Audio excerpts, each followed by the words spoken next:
अस्सलाम वालेकुम, good morning Pakistan. ज़रा सी लेट हो गई, I am so sorry for that.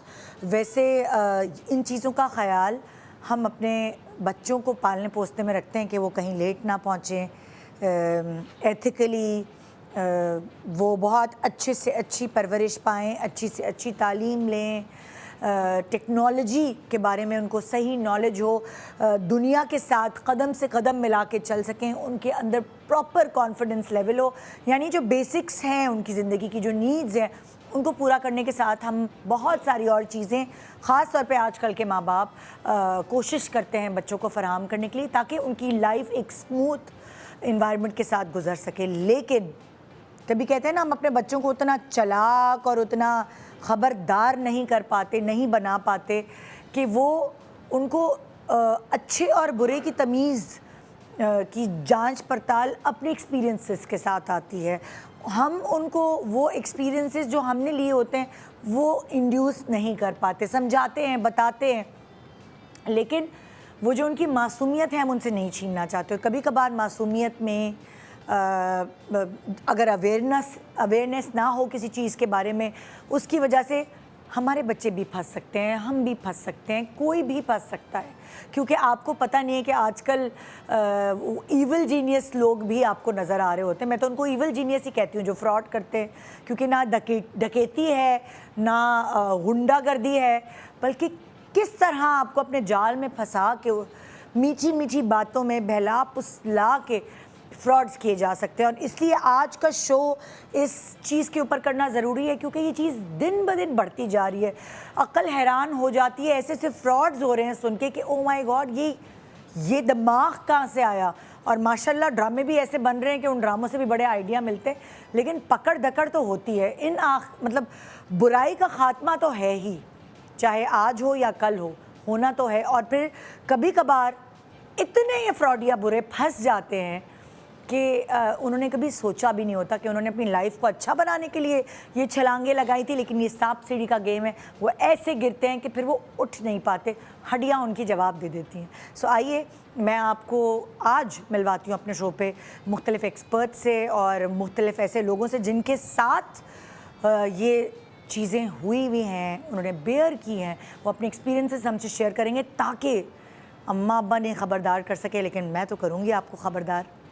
Good morning, अस्सलाम वालेकुम जी। मैं चाहूँगी अपने एक्सपर्ट्स को इंट्रोड्यूस कराना, थैंक यू करना चाहूँगी कि आप लोगों ने टाइम निकाला हमारे शो पे आने के लिए। मेरे साथ कामिल आरिफ साहब हैं जो कि हमारे ARY के सीनियर क्राइम रिपोर्टर हैं और शो होस्ट हैं ज़िम्मेदार कौन के, और ज़बरदस्त बातें करते हैं और इनको इतनी नॉलेज है कि मैं तो जब आप आते हैं मेरे शो पे मैं बहुत सीखती हूँ आपसे। अस्सलाम वालेकुम, कैसे हैं आप? ठीक ठाक है, थैंक यू सो मच, आपने टाइम निकाला। वेलकम जी। सो हमारे पास इस वक्त मौजूद हैं SSP इन्वेस्टिगेशन साउथ जोन से कराची से सैयद अब्दुल रहीम शराजी साहब। अस्सलाम वालेकुम, कैसे हैं आप? अल्हम्दुलिल्लाह ma'am, thank you so much कि आपने अपना प्रेशियस टाइम हमें दिया। लेकिन आपको शायद अंदाज़ा होगा इस बात का कि इस टाइम की वजह से हम बहुत सारे लोगों को पहले से ही ख़बरदार कर देंगे। जी मैम, आपके काम में आसानी होगी तो। जी मैम जी। सो हम सबसे पहले यहाँ पे बैठी हमारे साथ हैं सुमेरा की अपनी नंद की ज़िंदगी पर बीती हुई जो रियल स्टोरी है वो आपसे शेयर करेंगे, ताकि जो चीज़ें हैं उसमें हमने सीखनी हम सीख सकें, और जिससे हमें ख़बरदार रहना है वो हम ख़बरदार रह सकें। अस्सलाम वालेकुम। वालेकुम, कैसी हैं आप? अल्हम्दुलिल्लाह, ठीक ठाक है। आप क्या बताना चाहेंगे? जी मैं ये बताना चाहती हूँ कि जो वाक़या है मेरी नंद की, मेरी ख़ुद की नंद के साथ पेश आया था। अच्छा, वो जो थी फाइनेंस इंस्टीट्यूट में एडमिशन लिया था उन्होंने। किस इंस्टीट्यूट में? फाइनेंस इंस्टीट्यूट में, फाइनेंस इंस्टीट्यूट में कोई कोर्स कर रही थी? जी हाँ, 8 से 10 साल पहले ना। 8 से 10 साल पहले। तो उस वक्त जाहिर सी बात है वो जाती नहीं पढ़ने के लिए। हाँ। तो वहाँ पे उनके साथ एक जो उनके साथ पढ़ते थे जी, तो उनके साथ उनका ना वो हुआ, रिलेशनशिप हुआ। अच्छा। तो उन्होंने आके घर में जिक्र वगैरह किया कि इस तरह है और मेरे साथ पढ़ते हैं। तो मेरे जो फादर इन लॉ हैं उन्होंने ये बोला कि अच्छी बात है आपने बताया, और फिर उन्होंने उनको बोला कि ना आप बुलाएं फैमिली को, हाँ। हम मिलेंगे, मीटअप रखा, मिले, आना जाना हुआ। जैसे वो आ रहे हैं, बहुत जैसे उन्होंने शो ऑफ किया कि हम बहुत पैसे वाले हैं। अच्छा। तो 8 से 10 साल पहले जो है बलिनो न्यू आई थी गाड़ी, अच्छा। तो उसमें वो आ रहे हैं, जा रहे हैं, फिर विजिट कर रहे हैं, हम जा रहे आ रहे हैं। हाँ। तो यानी कि उन्होंने इतना अपना शो ऑफ किया कि हम जैसे बहुत पैसे वाले हैं, और इस तरह करके ना। फिर बातचीत हुई, फिर हाँ। शादी हुई। तो 8 से 10 साल पहले हालात भी कुछ बेहतर नहीं थे, तो जैसे मेरे जो फादर इन लॉ हैं, उन्होंने मेरी नंद हैं उनको दहेज में 3 लाख रुपए उनके अकाउंट में डाले थे, और बाकी जेवर वगैरह जो होते हैं जो बेटियों को आम तौर पे दिया जाता है, दहेज सारा दिया उनको, जो देते हैं बेटी को, सब कुछ दिया। ठीक है, तो इस तरह फिर उनकी आपस में जैसे शादी हुई, शादी के वक्त हालात थोड़े बेहतर नहीं थे, तो उन्होंने हॉल के बाहर भी अपना पुलिस वगैरह का इंतज़ाम किया हुआ था कि कोई बदमज़गी ना हो, इस तरह की ना। खैर वो शादी हुई, शादी के बाद जो है वो जो लड़का था इनके खूबसूरत था, और मेरी जो नंद थी वो इतनी वाजिबी शक्ल सूरत की थी, वो ज़्यादा इतनी वो नहीं थी, लेकिन तो हम भी हैरान थे कि भाई इस तरह आना जाना हो रहा है, क्या हो रहा है, दोस्ती हो गई और कैसे शादी हो गई। जी, इस तरह ना। तो वो शादी वगैरह हुई, शादी के कुछ अरसे बाद, जैसे महीना भी नहीं हुआ था, तो उन्होंने मुतालबा शुरू कर दिए कि मेरे ना जैसे मुझे फाइनेंशियली वो है, मुझे ज़रूरत है पैसों की, और ऐसे मतलब उनको भी पता चल गया था कि भाई इनके फादर ने इनको ये दिया हुआ है सब कुछ ना। तो कुछ बातें शुरू हुई, तो उस दौरान मेरी नंद ने ना लाके अपना जो गोल्ड होता है वो सारा हमारा, जैसे मेरे जो ससुर हैं मेरी सास, उनके पास आके रखवा दिया। अच्छा। कि इस तरह बातें हो रही हैं, और वो हो सकता है भाई नहीं तो मैं दे दूँ निकाल के। तो खैर वो उन्होंने रख लिया। फिर इस तरह हुआ कि कुछ बातें बढ़ी, जैसे लड़ाई झगड़े शुरू हुए। हाँ। फिर बात बन गई, फिर इस तरह हुई, फिर उन्होंने ऐसा करा कि ना जैसे बात वगैरह हो गई, इसके बाद फिर ना वो जैसे घर छोड़ के मेरी नंद को चले गए। अच्छा, जिस घर में नंद रहती थी, जैसे जहाँ शादियों के गई थी ना, जैसे नॉर्थ कराची में घर था उनका ना। हाँ। अच्छा लिया हुआ घर था। तो फिर उसमें आपकी जो नंद थी को ना, छोड़ के चले गए। नहीं वो अपने जैसे अपने उनके मैके में छोड़ के चले गए। अच्छा अच्छा। ठीक है, वो आए यहाँ पे छोड़ हाँ। के चले गए। जैसे हुई बातचीत हुई, फिर जैसे ठीक है, जैसे होती आपस में बातचीत हो गई, फिर लड़ाई हुई, फिर हाँ। दोस्ती हो गई, तो इस तरह करके ना वो आई, और फिर उनको छोड़ के जैसे चले गए ना। ठीक है। उस दौरान, लड़ाई के दौरान या लड़ाई के बाद मेरी नंद से उन्होंने 50 से 60 हज़ार रुपये, मेरी नंद माशाल्लाह से बहुत एक्टिव थी इस मामले में, वो ज़्यादा जल्दी बेवकूफ़ नहीं बनती थी। अच्छा जी, तभी उन्होंने जेवर भी ला के अपना दे दिया था। हाँ। और 2 पैसे तो उन्होंने, तो वो 50 से 60 लाख का क्या सीन था? 50 से 60 हज़ार रुपये ना। हजार। हाँ, अच्छा। वो उन्होंने किसी तरह बातें करके, जैसे मुझे किसी का उतारना है, कर्जा उतारना है, या किसी से मैंने लिया तो हुआ है, उन्होंने नंद से ले लिया। नंद से लेके अच्छा। वो नंद ने उनको दे दिए ठीक है। 50-60 हज़ार रुपये। ठीक है। लेकिन समझे बस वो 50-60 हज़ार रुपये वो दिए, उसके बाद जो बातचीत हुई फिर वो छोड़ के चले गए ना। अच्छा। जैसे अब मिलने के लिए माँ बाप के पास आती हैं उम्मन लड़कियाँ, तो वो छोड़ के चले गए। तो ये 1-1.5 महीने के बाद की स्टोरी है। तो उसके बाद ये हुआ कि ना वो जब वो छोड़ के गए ना, तो जैसे वैसे ही छोड़ के चले गए। अब उन्होंने ऐसा हुआ, मेरी नंद ने बात करते करते बातें हो रही थी, तो ऐसी पर्स खोला, तो उसमें उनका ना डिवोर्स पेपर रखे हुए थे। आपकी नंद के पर्स के अंदर डिवोर्स पेपर रखे हुए थे। हाँ। लेकिन उनको नहीं पता था, उनके पर्स के अंदर रखे हुए थे डिवोर्स पेपर। और ना वो ज़्यादा वो हो गई, शॉक हो गई, घर वाले भी शॉक गई, ये क्या हुआ एकदम से। हाँ। जैसे उनको कॉल मिलाई गई उनके हस्बैंड को, तो पता चला कि वो कॉल ही नहीं उठा रहे। हाँ। कॉल ही नहीं उठा रहे, परेशान, पूरा घर परेशान हो गई, एकदम से हुआ क्या है भाई। होती है, अब 1-1.5 महीने की शादी है, हाँ। उसमें लड़ाई भी हुई, दोस्ती वगैरह भी हुई। हाँ। उसके बाद फिर वो इस तरह उन्होंने किया कि वो उनको, जब उन्होंने पर्स खोला तो उसमें डिवोर्स पेपर, वो बेचारी शॉक, हम भी शौक से आ रहे कि ये हुआ क्या है मेरे। फिर आपने फोन किया? फिर फ़ोन किया तो राब्ता नहीं हुआ, क्योंकि ससुराल वाले? हाँ, वो सब मुनक़ता हो गया था राब्ता, जो उन्होंने तो सबने फ़ोन बंद कर दिए। जी, उनके घर गए, फिर घर से मालूमात की, तो वहाँ पे वो लोग नहीं, वो लोग वहाँ से जा चुके थे। जब वहाँ पे जब गए तो वहाँ कोई था ही नहीं घर में, तो पता चला कि वो घर भी, जैसे उन्होंने उस वक्त नहीं की होगी मालूमात, उस वक्त ज़्यादा वो नहीं हुई पाई थी, तो जब घर वहाँ गए तो घर पे ताला लगा हुआ था। अच्छा। जी, ताला लगा हुआ था। और वो जो उनके जहेज का सामान था सारा, जहेज का सामान जाहिर सी बात है घर के अंदर ही मौजूद था। हाँ। तो फिर उसके बाद पता चला कि वो जो उन्होंने घर लिया था वो भी रेंट का था। हाँ। वो जो गाड़ी थी वो भी उनकी उन्होंने रेंट पे ली हुई थी। और जो उनका और जो आपकी नंद का सामान था वगैरह वो उनके पास ही वहीं घर में था। तो जाहिर सी बात है वो सामान वो घर में था या लेके ले भाग गए, गए? चले थे, भाग गए थे। सामान समय जैसे घर खाली कर दिया मतलब था। लेकिन आपकी नंद उनके काबू में नहीं आई, वरना जेवर भी ले लेते। जी। उनका प्लान यही था। प्लान था, लेकिन वो जो माशाल्लाह से वो थोड़ी एक्टिव थी। हाँ। तो उन्होंने उन्होंने अपना जेवर जेवर बचा लाके लिया। अपने घर में रखवा लिया और था। उनके पास जो पैसे थे बैंक में वो नहीं, बस वो 50-60 हज़ार रुपये जो उन्होंने अपने रोने करके ना निकलवा लिए थे, तो वो उन्होंने दे दिए अब थे। ऐसे सूरत में तो कोई बंदा केस भी नहीं कर सकता, क्या कर सकता है? मतलब ये तो बहुत होता है। और हमारा ड्रामा भी था, एक फ्रॉड ही नाम था उसका ARY पे।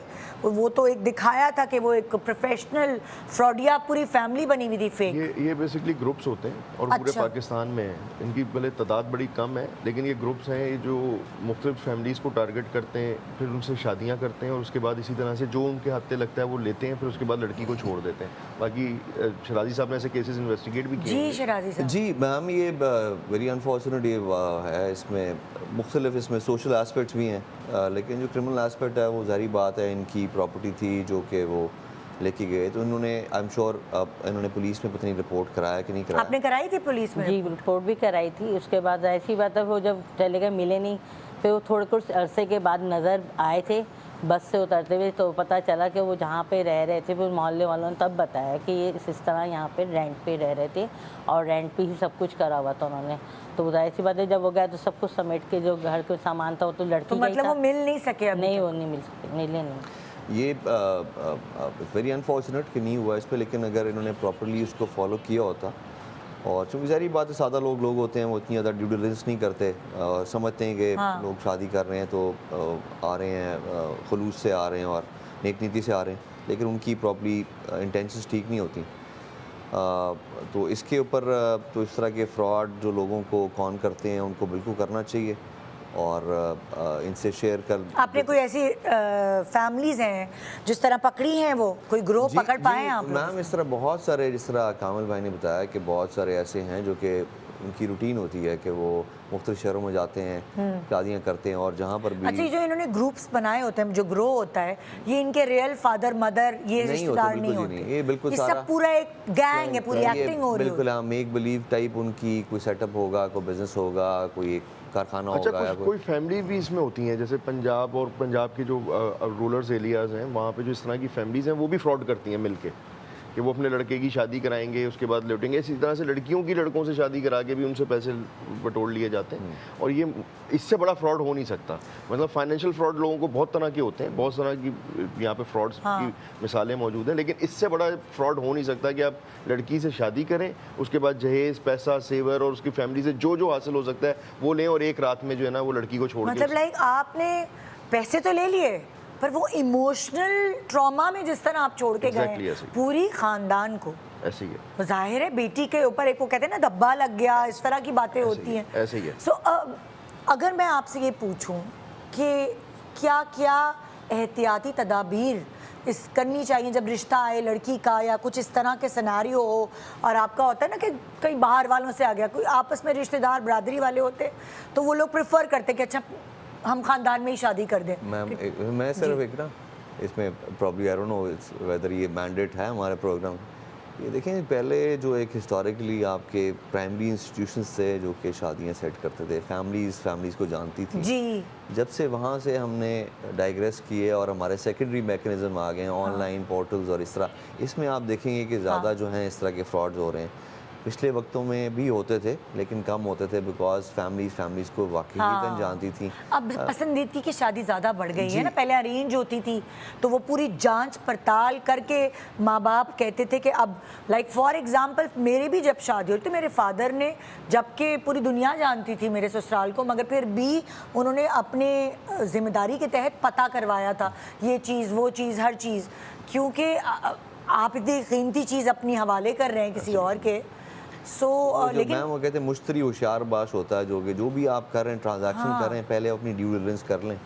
तो बस वो बदकिस्मती इंसान एक्चुअली माइंड भी कर जाते हैं ना कुछ लोग, हाँ तो ना पता लगवा रहे हैं हमारे लिए, तो फिर इसलिए पेरेंट्स फादर्स लेकिन वो डरते वाली भी बात है हैं। ना, जब जो शराजी साहब ने कहा, जो पहले फैमिली में होता था, मोहल्ले में भी लोग एक दूसरे को जानते थे। हाँ। अभी तो ये है कि वो कौन कहाँ आके किराए पे रह रहा है किसी को नहीं पता पता। ही वो नहीं। पाकिस्तान के किसी भी कॉर्नर से आके रहना शुरू करता हाँ। है, फिर एक सिलसिला शुरू हो जाता है और वहाँ पे लोग समझते हैं अच्छा इसका बिजनेस भी दिख रहा जी। है। अच्छा वो दिख रहा होता है, उसके पीछे एग्जिस्ट नहीं कर रहा होता। जी। एक बंदा अच्छा दिख रहा है, उसके बाद अच्छी गाड़ी दिख रही है, अच्छा घर दिख रहा है, लेकिन वो उसका है या नहीं ये किसी को भी नहीं पता। Exactly। सब उसका जो है ना वो अपीयरेंस देखते हैं और उसके बाद उस पर फैसला कर लेते हैं।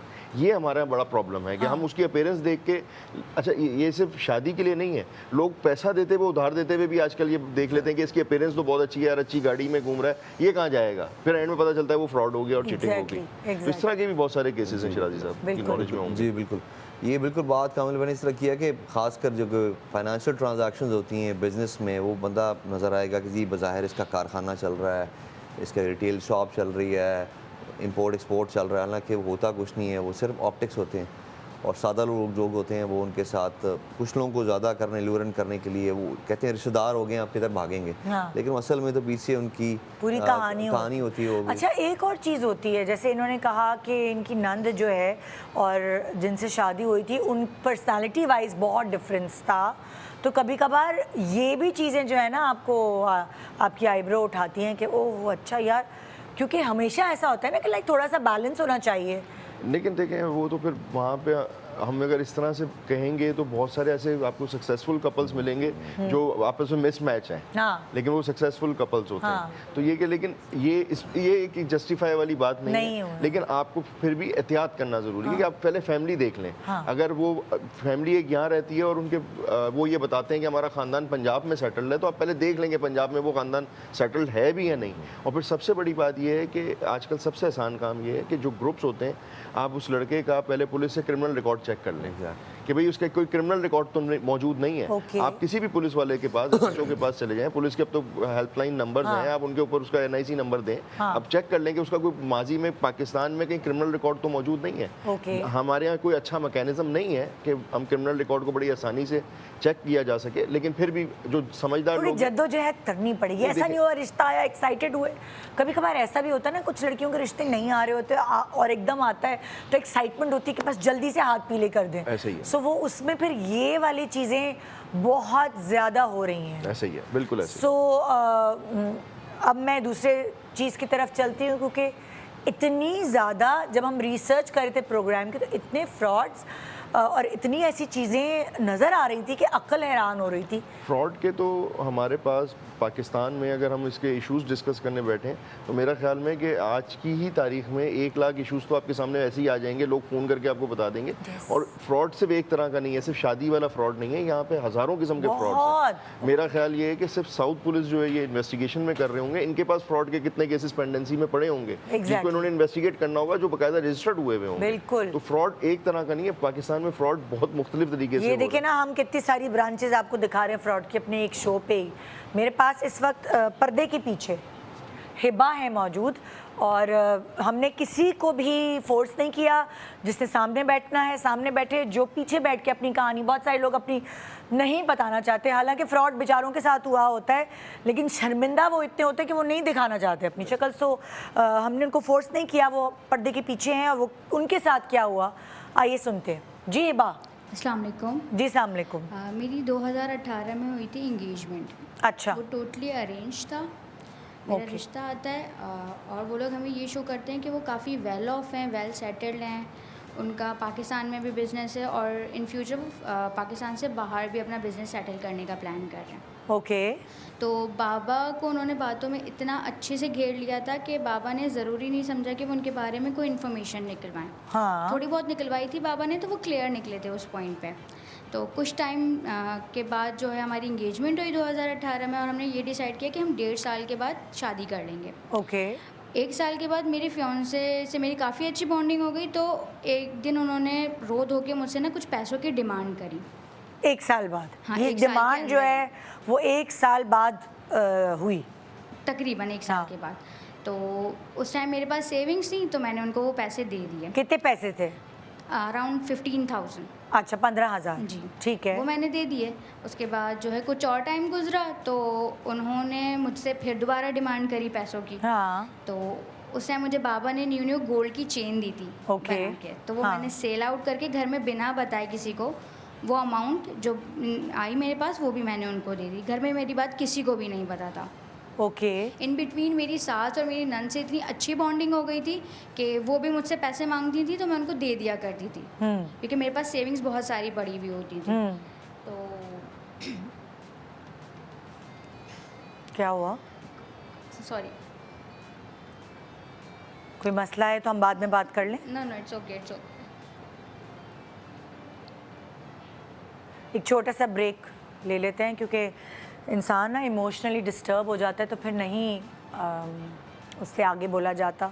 और जाहिर है ये जो फ्रॉड्स होते हैं ना ये आपको फाइनेंशियली नहीं बल्कि इमोशनली तोड़ के जाते हैं। फाइनेंशियल तो वो है, पैसा तो आनी जानी चीज़ है, लेकिन जो इमोशंस होते हैं ना उनसे कोई एक्चुअली नहीं मतलब एक उनसे लड़ना और दोबारा अपनी उस साख में वापस आना जिसमें इस रिलेशनशिप से इंसान पहले था बहुत मुश्किल हो जाता है। मतलब लाइक उसको ज़रूरत पड़ जाती है डॉक्टर को दिखाने की अपनी दिमागी चीज़ों को दुरुस्त करने के लिए, उस ट्रॉमा से निकलने के लिए। छोटा सा ब्रेक के बाद देखते रहिए गुड मॉर्निंग पाकिस्तान।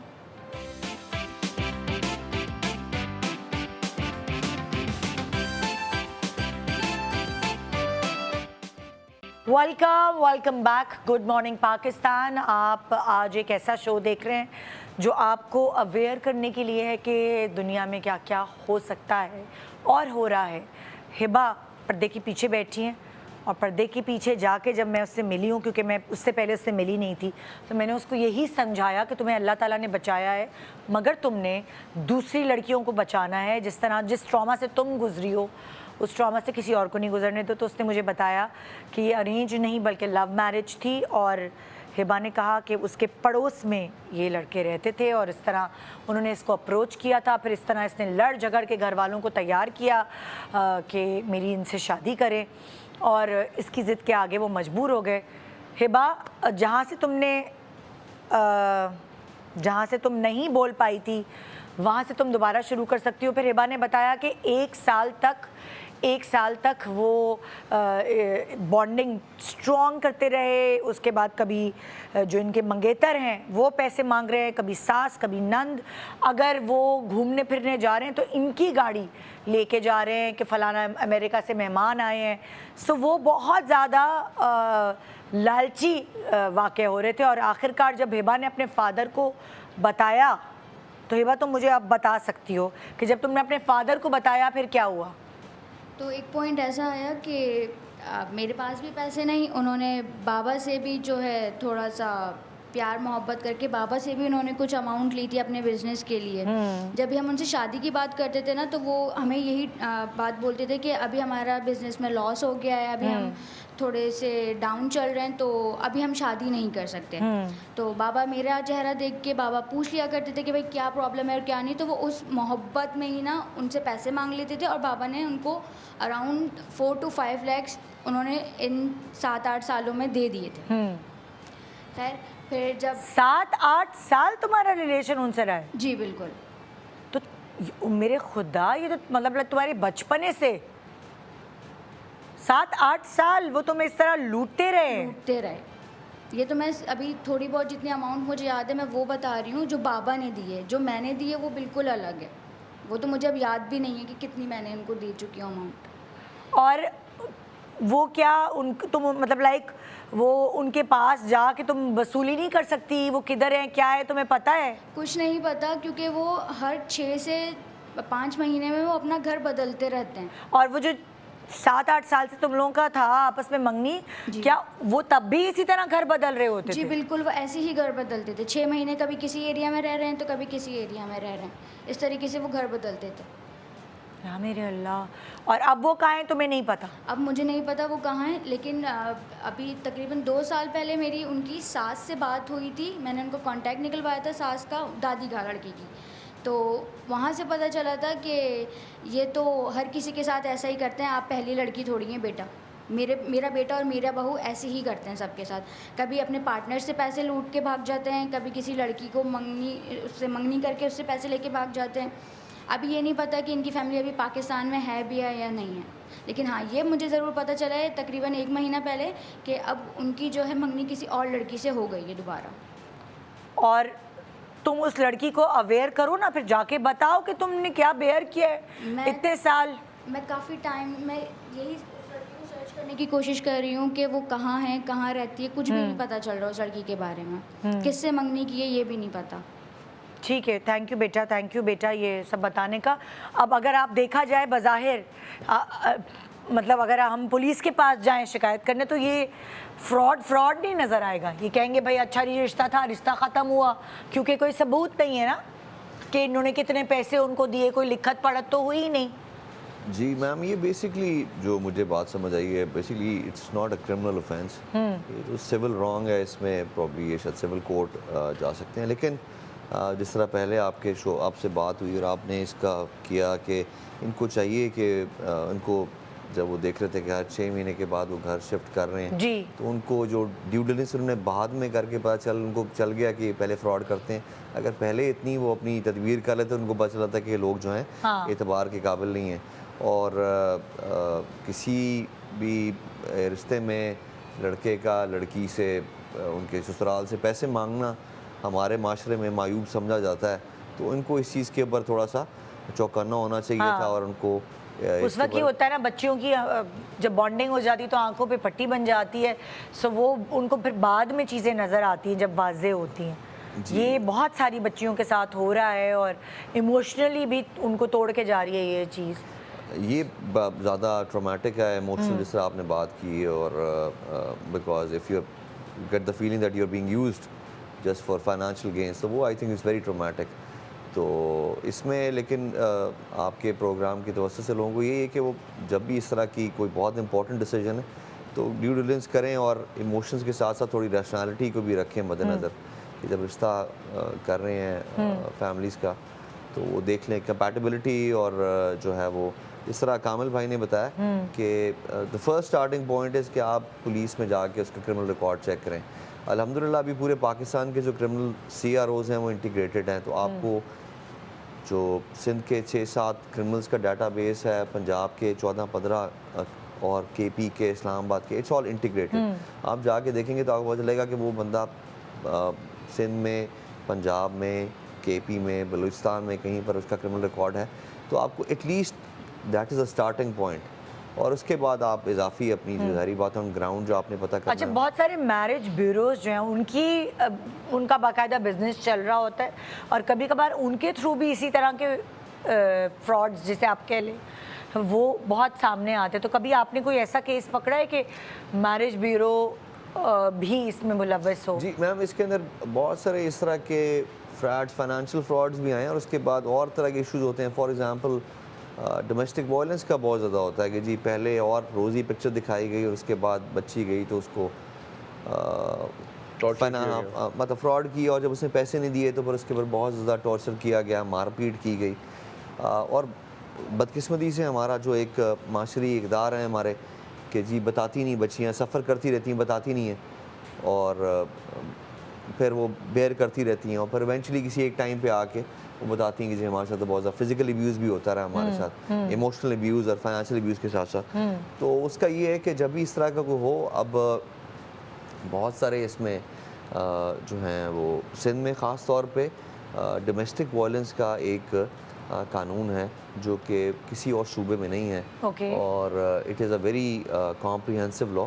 और कोई भी खातून जो है वो अगर उसके पास घर में, उसके ससुराल में या घर में उसको मारपीट की जा रही है किसी किस्म का भी, तो it is a cognizable offence और उसमें वो हम करते भी हैं, इसमें सिंध पुलिस करती है। तो उसके लिए उस औरत को खुद आकर मतलब कोई बंदा भी FIR कटवानी होती है? उनकी उसकी FIR की तरह का उसका करंदरा जाता है, लेकिन ये it is a similar law. और अदरवाइज होता ना कि आपको इतनी मारपीट लगी हो कि कॉग्निजेबल ऑफेंस हो, काबिल दस्तअंदाजी है, लेकिन इसके तहत वो रिपोर्ट कर सकती हैं कि जी शौहर ने डोमेस्टिक वायलेंस किया, तो it's a very comprehensive law. तो इसमें अच्छा, इसमें ना थोड़ा सा शराजी साहब को ऐड ऑन कर लेना चाहिए कि सिंध पुलिस ने वुमेन पुलिस स्टेशंस भी डेवलप कर दिए हैं, जी, जी। जो रिवायती पुलिस स्टेशन से थोड़ा डिफरेंट है कि खातून जो है एक आम थाने में जाती है तो थोड़ा सा उसके लिए प्रॉब्लम होता है कि वो मर्दों की आदमी है सोसाइटी और है, हाँ। आदमी है, तो वुमेन पुलिस स्टेशन अलग से डेवलप जी, है। हर जोन के अंदर एक कैसे एक आम औरत को कैसे पता चलेगा कि उसके करीबी जो मोहल्ले का पुलिस ऑफिसर है, पुलिस स्टेशन है, वो किधर है? कैसे? एरिया में नहीं है, हर जोन के अंदर, हर डिस्ट्रिक्ट अच्छा। के अंदर, जैसे डिस्ट्रिक्ट सेंट्रल है उसका एक वुमेन पुलिस स्टेशन सो है। वो मुझे बता सकते हैं आप कि किस तरह किसी नंबर पे फ़ोन किया जाए, कोई हेल्पलाइन हो, किस तरह पता चलेगा मैम, एक इसमें- आम औरत को? मैम इसमें बहुत सारे सिंध पुलिस के आपके पास हेल्पलाइन भी हैं, यूएन नंबर्स भी हैं, हमारा ऑनलाइन कंप्लेंट मैनेजमेंट सिस्टम भी है जिसमें रिड्रेसल का मैक्सिमम 4 डेज़ का टर्न अराउंड टाइम है। आप कोई भी कंप्लेंट करेंगे तो उसको जाके फील्ड ऑफिसर 4 दिन में करके it has to be complied with, otherwise जिस ऑफिसर के ऊपर पेंडिंग होता है उसके ऊपर सवाल जवाब होते हैं। वो सारे के सारे जो हैं, उसके बाद जेंडर बेस्ड एक हेल्पलाइन भी है, वो भी हम शेयर कर देंगे ताकि आपके प्रोग्राम की तवज्जो से उनको बता दी जाए कि जिसमें कोई हम gender नंबर based- गूगल से निकाल के इधर चला जी दें? बिल्कुल, आप चला गूगल देंगे। पे मिल जाएगा बिल्कुल हमें? मिल जाएगा जी। इसके अंदर वो हेल्पलाइन नंबर जो है वो जेंडर बेस्ड वायलेंस का हाँ। ख़ास तौर पे और ह्यूमन ट्रैफिकिंग इसमें ख़वातीन का ज़्यादा और बच्चों का होता है, उसके लिए बड़ी स्पेसिफिक जेंडर बेस्ड एक पोजीशन भी है। हमारे एक एसपी साहब जो हैं वो आईजी ऑफिस में बैठते हैं जो कि सारी चीज़ों को स्ट्रीमलाइन करते हैं, और एक स्पेसिफिक डेडिकेटेड हेल्पलाइन भी है जो कि सिर्फ ये जेंडर बेस्ड वायलेंस के अगर किसी को मारपीट हो रही है, इस तरह हो रहा है, तो वो इस पर रिपोर्ट कर सकता है। कर और इसके अंदर of course this is the top priority for any police formation के अगर खातून के साथ कोई इस तरह की हो रही है या बच्चे के साथ हो रही है, हाँ। तो हमारी टॉप प्रायोरिटी होती है, इसको पर देखा जाता है। ठीक तो है, वो आपके वो अभी हम गूगल से निकाल के नंबर्स भी चला देते ताकि इस वक्त जो भी देख रहा हो और वो इन सब सारे सर्कमस्टांसेस से गुजर रहा हो तो उसके पास एक कहीं वो कहते हैं ना कि सांस लेने की कोई जगह हो कि अच्छा चलो मैं इस नंबर पे फ़ोन करके देखता हूँ, क्योंकि बहुत सारे लोगों के पास कोई हेल्प करने के लिए होता ही नहीं है, उनको खुद अपनी मदद आपके तहत आगे मैं थोड़ा निकलना। सा आगे जाऊंगा इसमें। सारी पुलिस फॉर्मेशंस के अंदर चूंकि ये चीज़ बहुत ज़्यादा सेंसिटाइज हुए में, तो ऑफिसर्स की ट्रेनिंग्स हो रही हैं, बिकॉज जो victimology is a new concept कि जो विक्टिम जब आपके पास आता है तो आपने उसको रवायती तरीके से ट्रीट नहीं करना, ख़ास तौर पे अगर विक्टिम जो है वो बच्चा है या खातून है, उसको फिज़िकल अब्यूज़ हुआ है, सेक्सुअल अब्यूज़ हुई है, तो उसको आपने कानूनी पूरे पैरामीटर्स के साथ साथ आपने उसका इमोशनल कैथारसिस भी करना Exactly. है। तो उसके लिए हम कोशिश करते हैं, कामिल भाई ने बताया कि हम कोशिश करते हैं, एक तो वुमेन पुलिस स्टेशन हैं, हाँ। और फिर हमने तकरीबन मोर और लेस अभी हमारे पास 2% या 1% हमारे पास पुलिस हाँ। फोर्स में है, लेकिन हम कोशिश करते हैं कि हर थाने के अंदर हमारे पास फीमेल कांस्टेबल्स भी हों और Okay. Upper subordinate as and above एक आदि कोई हम हर थाने में रखते हैं ताकि वो कोई खातून जाए with this specific domestic violence या फ्रॉड या वटेवर, तो वो उस पर ज़्यादा कंफर्टेबली जाके बात कर सके। तो ये हमारे ऑफिसर्स की ट्रेनिंग्स भी हो रही हैं, ठीक है। रेगुलर ट्रेनिंग हो रही है, करिकुलम का हिस्सा भी बना हुआ है इसके अंदर। अच्छा। और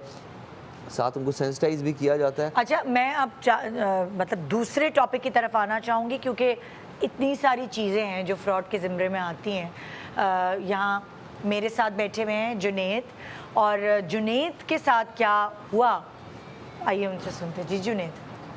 मैम मेरे साथ ये हुआ जुनैद कि थोड़ा सा ज़ोर से बोलोगे, जी, क्योंकि जो तुम्हारे साथ हुआ वो किसी और के साथ ना हो, तो मैं थोड़ा सा ज़ोर से, और जाहिर है दुख बिल्कुल। का अपना एक खाना है, मगर अगर किसी और की हम मदद कर रहे हैं तो उसको तुम थोड़ा सा खुल के बताना पड़ेगा। मैम 4 साल पहले की बात है, तो मैं अपने वालिदैन का इकलौता बेटा हूँ। हमेशा से मेरी यही ख्वाहिश थी कि मैं बाहर जाके कमाऊँ, सबसे पहले अपनी फैमिली के लिए, हाँ। फिर अपने लिए। तो घर वालों ने तो कभी इस चीज़ की इजाज़त नहीं दी, क्योंकि अम्मी ने कभी भी इस चीज़ का नहीं कहा कि मैं बाहर जाऊँ, बाहर जाके कमाऊँ। उन्होंने कहा बेटा जो करना है तुम यहीं रहो, अपने हाँ। पाकिस्तान में रह के हमारी आंखों के सामने रहो, यहीं रहकर हाँ। वो करो ना। तो लेकिन मेरी अपनी भी ख्वाहिश थी, मेरे कुछ दोस्त हैं वो भी अच्छी जगह चले गए, तुर्की, मलेशिया, तो मेरी भी ख्वाहिश थी कि मैं भी कहीं जाऊं और कमाऊं। काफ़ी सारी कोशिश मैं करता रहा, वीज़े आते रहे, लेकिन कुछ मुझे आइडिया ठीक नहीं लगा। तो फिर एक मेरे पास वीज़ा आया, तो इसी तरीके से वीज़े आते रहे मतलब बाहर से वीज़े वगैरह आते रहे ना, कि ये जॉब आती रही कि ये जॉब कर सकते आपने हैं। अप्लाई किया था क्या? अप्लाई किया था, मुझे कॉल आती रही ये कर लें, लेकिन घर वालों की वजह से आप नहीं मैं नहीं कर पाया ना। तो फिर अम्मी अब्बू की मर्ज़ी से ही उन्होंने कहीं रिलेटिव्स में ही शादी करवा दी मेरी ना। हाँ। तो फिर इसी तरीके से चलता रहा। फिर वही बात है कि जॉब से नहीं हो पा रहा था, क्योंकि फैमिली भी थी, अब्बू भी साथ कर रहे थे। हाँ। तो फिर ये हुआ कि बस मैंने एक जगह वही घर की ज़िद में आके कि नहीं कि मुझे करना है, अम्मी अब्बू से भी बहस वगैरह हुई इस अपनी बात फैमिली को और कोई अपग्रेड करना चाहता है, अपने स्टेटस को पैसे ज़्यादा कमाना चाहता है ताकि बेहतर लाइफ गुजार यही सके। रीज़न थी कि मैंने हाँ। सोचा कि नहीं मुझे बाहर जाना है, क्योंकि यहाँ रहते हुए बहुत मुश्किल हो रहा था। हाँ। तो फिर यही हुआ कि बस मैंने अप्लाई किया, घर वालों के ना चाहते हुए भी मैंने सब कुछ करवाया। घर वालों ने भी बहुत हेल्प की, जो अम्मी के पास सेविंग थी अब्बू के पास वो भी की, थोड़ा बहुत अम्मा का गोल्ड था वो भी कलेक्ट किया। ये सब चीज़ें हुई और रिलेटिव्स ने भी, हमने उनसे थोड़ा उधार लिया कि भाई बाहर जाके सैलरी से मैं सब चीज़ें वो आपको लुटा Pay off दूंगा, कर देंगे। पे ऑफ कर दूंगा ना। तो सब चीज़ें रेडी थी मैम, हमें इतना शीशे में उतारा गया, एक से जेड सब चीज़ें। हमारे जो हमारा पासपोर्ट था वो ओरिजिनल था क्योंकि वो हमने खुद बनाया था। हाँ। बाकी ए से जेड जितनी भी चीज़ें थी ऑल अबाउट फेक, सब चीज़ें फेक थी।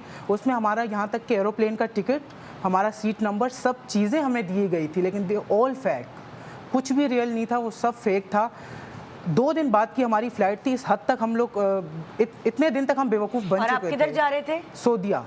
सऊदीया जा रहे थे सऊदीया और जा वो रहे पूरे थे। डॉक्यूमेंट्स सारे फेक थे। सब फेक थे, सब कुछ दिया गया, यहाँ तक कि आपने ऑनलाइन अप्लाई किया था नहीं या नहीं, क्या? अब्बू के एक फ्रेंड थे, उनके थ्रू हुआ था, उन्होंने ही जिम्मेदारी ली थी, लेकिन उनके साथ भी जो आगे जो भेज रहे थे ना, फ्रॉड वहाँ हो गया था, तो वो भी कुछ नहीं कर पाए। फिर यही हुआ, मुझे इतना लेकर गए कि मेरा मेडिकल टेस्ट भी करवाया कि भाई एयरपोर्ट पे इस चीज़ की ज़रूरत होगी, वहाँ जॉब के लिए भी बाकायदा गूगल में जाके हमें एक एक चीज़ बताई गई कि ये कंपनी है, यहाँ आप जाएंगे, लेकिन वो सब चीज़ें फ़ेक थी। जब मैं वहाँ गया मेडिकल के लिए, तब मेरे साथ मेरी वालदा भी थी, जो हमारे ज़िम्मेदार बंदे के आगे जो बंदा था।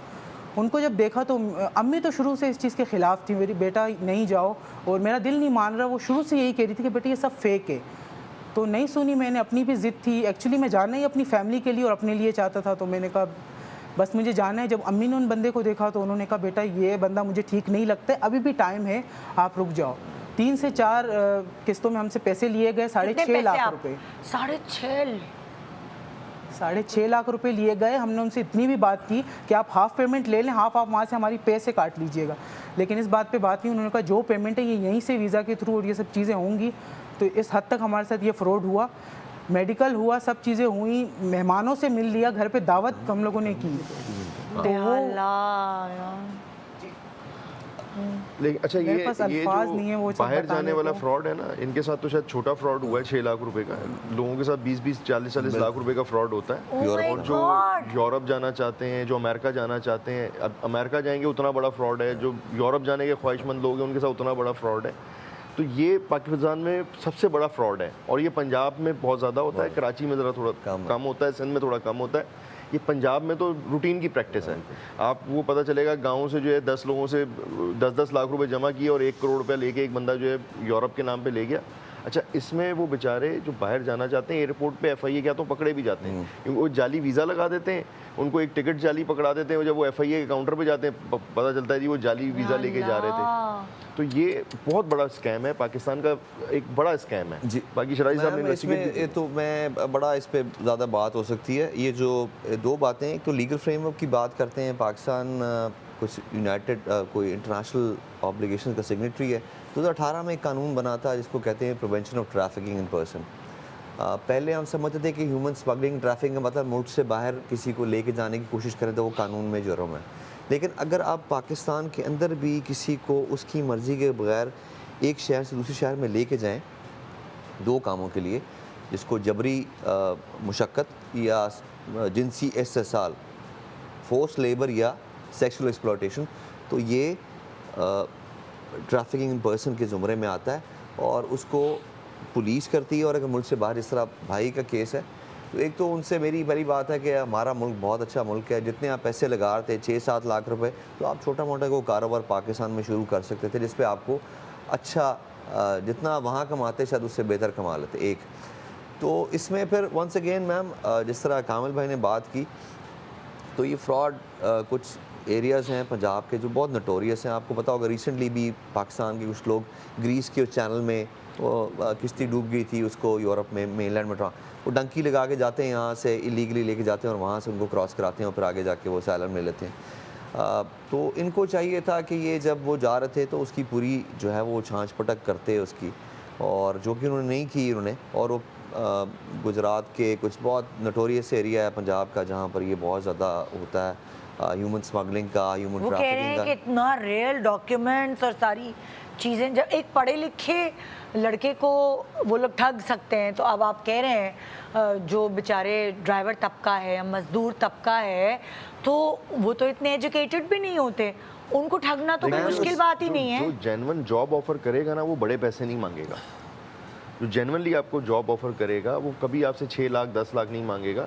वो आपको जॉब लेटर देगा, साथ में कहेगा यार ये टिकट करा लेना, ठीक है, खुद करा लेना। नहीं तो जो जॉब ऑफर करते हैं वो अमूमी तौर के ऊपर टिकट भी दे देते हैं। अच्छा मैम, उसमें दो चीज़ें हैं। देखें हाँ। अब वो ना बेसिकली ये जो बात करें ह्यूमन स्मगलिंग, ह्यूमन ट्रैफिकिंग की, ये दो तरह की क्लासेस को केटर टू करते हैं। एक ब्लू कॉलर, ये जिसमें जाते हैं ओमान और मिडल ईस्ट में और सऊदी अरब में, और कुछ को वाइट कॉलर को जिनको यूरोप, अमेरिका और स्कैंडिनेवियन कंट्रीज़ के लिए। तो आप इनको चाहिए था कि इनको पता है कि जहाँ कहीं भी आप अगर दुबई जा रहे हैं या उधर जा रहे हैं तो इकामा मिलता है, वर्क परमिट मिलता है, और वो दैट कैन बी वेरीफाइड। तो ये इनको चाहिए था कि अपनी जब उनको दे रहे हैं वर्क परमिट दे रहे हैं तो अपना इकामे को वेरीफाई कर लें। वो तो आप यहाँ बैठ के चेक कर सकते हैं, ये इकामा वैलिड भी है, इनका कफ़ील कौन है, वो सारा चीज़ें चेक कर। उन्होंने नहीं किया और उन्होंने एतमाद करके किसी को पैसे दे दिए, और ज़ाहिर बात है वो। कभी ऐसा हुआ कि आपके खानदान में कोई और बाहर गया हुआ है? खानदान से तो मैडम गए हुए हैं हमारे, तो और लोग भी- प्रोसीजर आपने उनसे पूछा कि ये प्रोसीजर, क्योंकि कभी कभार खुद जैसे आप बहुत एक्साइटेड थे कि मैंने जाना है और मेरे एक जज्बात अंदर होता है, तो इन चीज़ों में मैं आपको तो नहीं, आपके साथ तो वो हो गया, लेकिन मैं और बच्चों को जो और यंगस्टर्स हैं उनको समझाना चाहती हूँ कि जज्बात जो है ना वो हमेशा आपको इस लेवल पे जाके पहुँचाते हैं। तो अगर जज्बात आप अलग रखें और पेपर वर्क और थोड़ा सा दिमाग से उसका काम लें, क्योंकि कितनी मेहनत से दूसरे लोगों से उधार इकट्ठा कर करके आप जा रहे होते हैं, फिर वो एक आपके ऊपर एक बोझ आ जाता है कि उसको उतारना है। अभी तो जो आपके साथ हुआ, आपके पैसे तो खा लिए गए, लेकिन अब आपने वो कर्जे भी उतारने हैं। एयरपोर्ट पे जाके हमें पता चला कि हमारे साथ फ्रॉड हो गया। वो मेरी फैमिली भी मेरे साथ थी, यहाँ तक हमें कोई, हत्ता कि हमें गूगल में जाके वो कंपनी भी दिखाई गई थी उन्होंने कि ये कंपनी है भाई, यहाँ पर ये आपने जॉब करनी है। इस हद तक हमें उन लोगों ने सेटिस्फाई कर लिया था। तो और जो अब्बू के फ्रेंड थे वो तो जिम्मेदार बंदे थे, तो शक का तो कोई बनता ही नहीं था। लेकिन आपको चाहिए था कि आप फिलफौर उसका जो कंसर्न अथॉरिटीज़ हैं, इसमें FIA as a concern authority, आप उनको बताते हैं, और वो बहुत ज़्यादा विजिलेंट है। मैम इसलिए विजिलेंट है क्योंकि स्टेट डिपार्टमेंट हर साल एक ट्रैफिकिंग पर्सन की एक रिव्यू लिस्ट निकालता है। पाकिस्तान कुछ साल पहले तक Tier 2 वॉच लिस्ट पे था, और अब we've improved and now we are on Tier 2। अगर हम उससे डाइग्रेस करते तो हमारे पास मतलब हमारी बहुत सारी एड्स और ग्रांट्स हमारी बंद हो जाती। तो ये तो एक हॉटलाइन भी है FIA की, और उनका बहुत ज़्यादा इनके ऊपर वो एक्टिवली इस चीज़ को कर रहे हैं कि ह्यूमन ट्रैफिकिंग, उससे मुल्क की बहुत ज़्यादा बदनामी होती है। जिस तरह भाई के साथ हो रहा है, इस तरह बहुत सारे, जिस तरह मैंने आपको बताया कि वो इलीगली ले जाते हैं और ग्रीस के ज़रिए या सीरिया के ज़रिए उनको करा के यूरोप में। वो तो एक अलग कहानी है ना, वो तो डंकी, वो तो एक अलग है, वो इलीगल है। अगर ये लीगल बेसिस पे जा रहे हैं तो ये तो आराम से किसी भी फोर्सेस, मतलब जहाँ भी आप कह रहे हैं FIA या कहाँ, जब ये लीगल जा रहे हैं तो वो तो इनसे वेरीफाई करवा साथ भी देखे ना, वो बिल्कुल अब इनके साथ हुआ है। इनको चाहिए कि वो FIA को बताएं कि भाई ये एजेंट था, इसने मुझसे मेरा लिया, और Yes, तो आपने वो किया या नहीं किया? मेन मसला मेरा ये हो गया था कि हम जैसे एयरपोर्ट से वापस आए, अम्मी अब्बू भी साथ थी, 24 साल मेरी उस वक्त उम्र थी ना, तो मैं इतना डिसहार्ड हो गया था कि आते ही मैंने सारे डॉक्यूमेंट जला दिए। अच्छा, थे। वैसे बात ये है कि ये कह रहे मैंने डॉक्यूमेंट्स, एक ब्रेक के बाद वापस आऊंगी, सॉरी, डॉक्यूमेंट्स जला दिए इन्होंने। Good morning.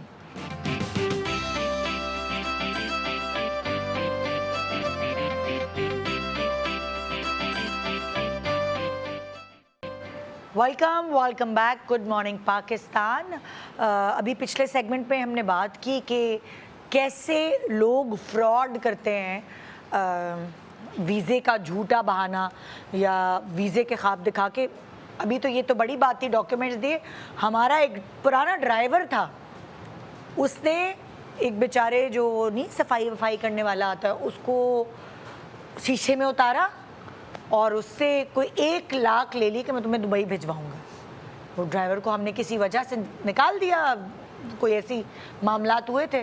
तो जब वो चला गया, वो बेचारा सफाई वाला आया, बाजी आपने उसको निकाल दिया? हमने कहा हाँ। वो कहेंगे वो तो हम मेरे 1 लाख रुपए मुझे ये कि दुबई भिजवाऊंगा ले गया। मतलब ये तो डॉक्यूमेंट्स है ना, लेकिन वो जो लोग अंगूठा छाप है उनके साथ तो ये भी हो रहा है कि ड्राइवर ने किसी काम करने वाले को या उससे इस तरह पैसे वसूल के कि मैं तुम्हें दुबई भेजूंगा या मैं तुम्हें बाहर भिजवाऊंगा, ये चीज़ें बहुत हो रही हैं। और फिर इस तरह कोई अब देखिए सबूत इसमें नहीं क्या होता। होता है कि 3 हैंड हो सकता है जिसने बीच में पैसे लिए उसके साथ भी फ्रॉड हो गया।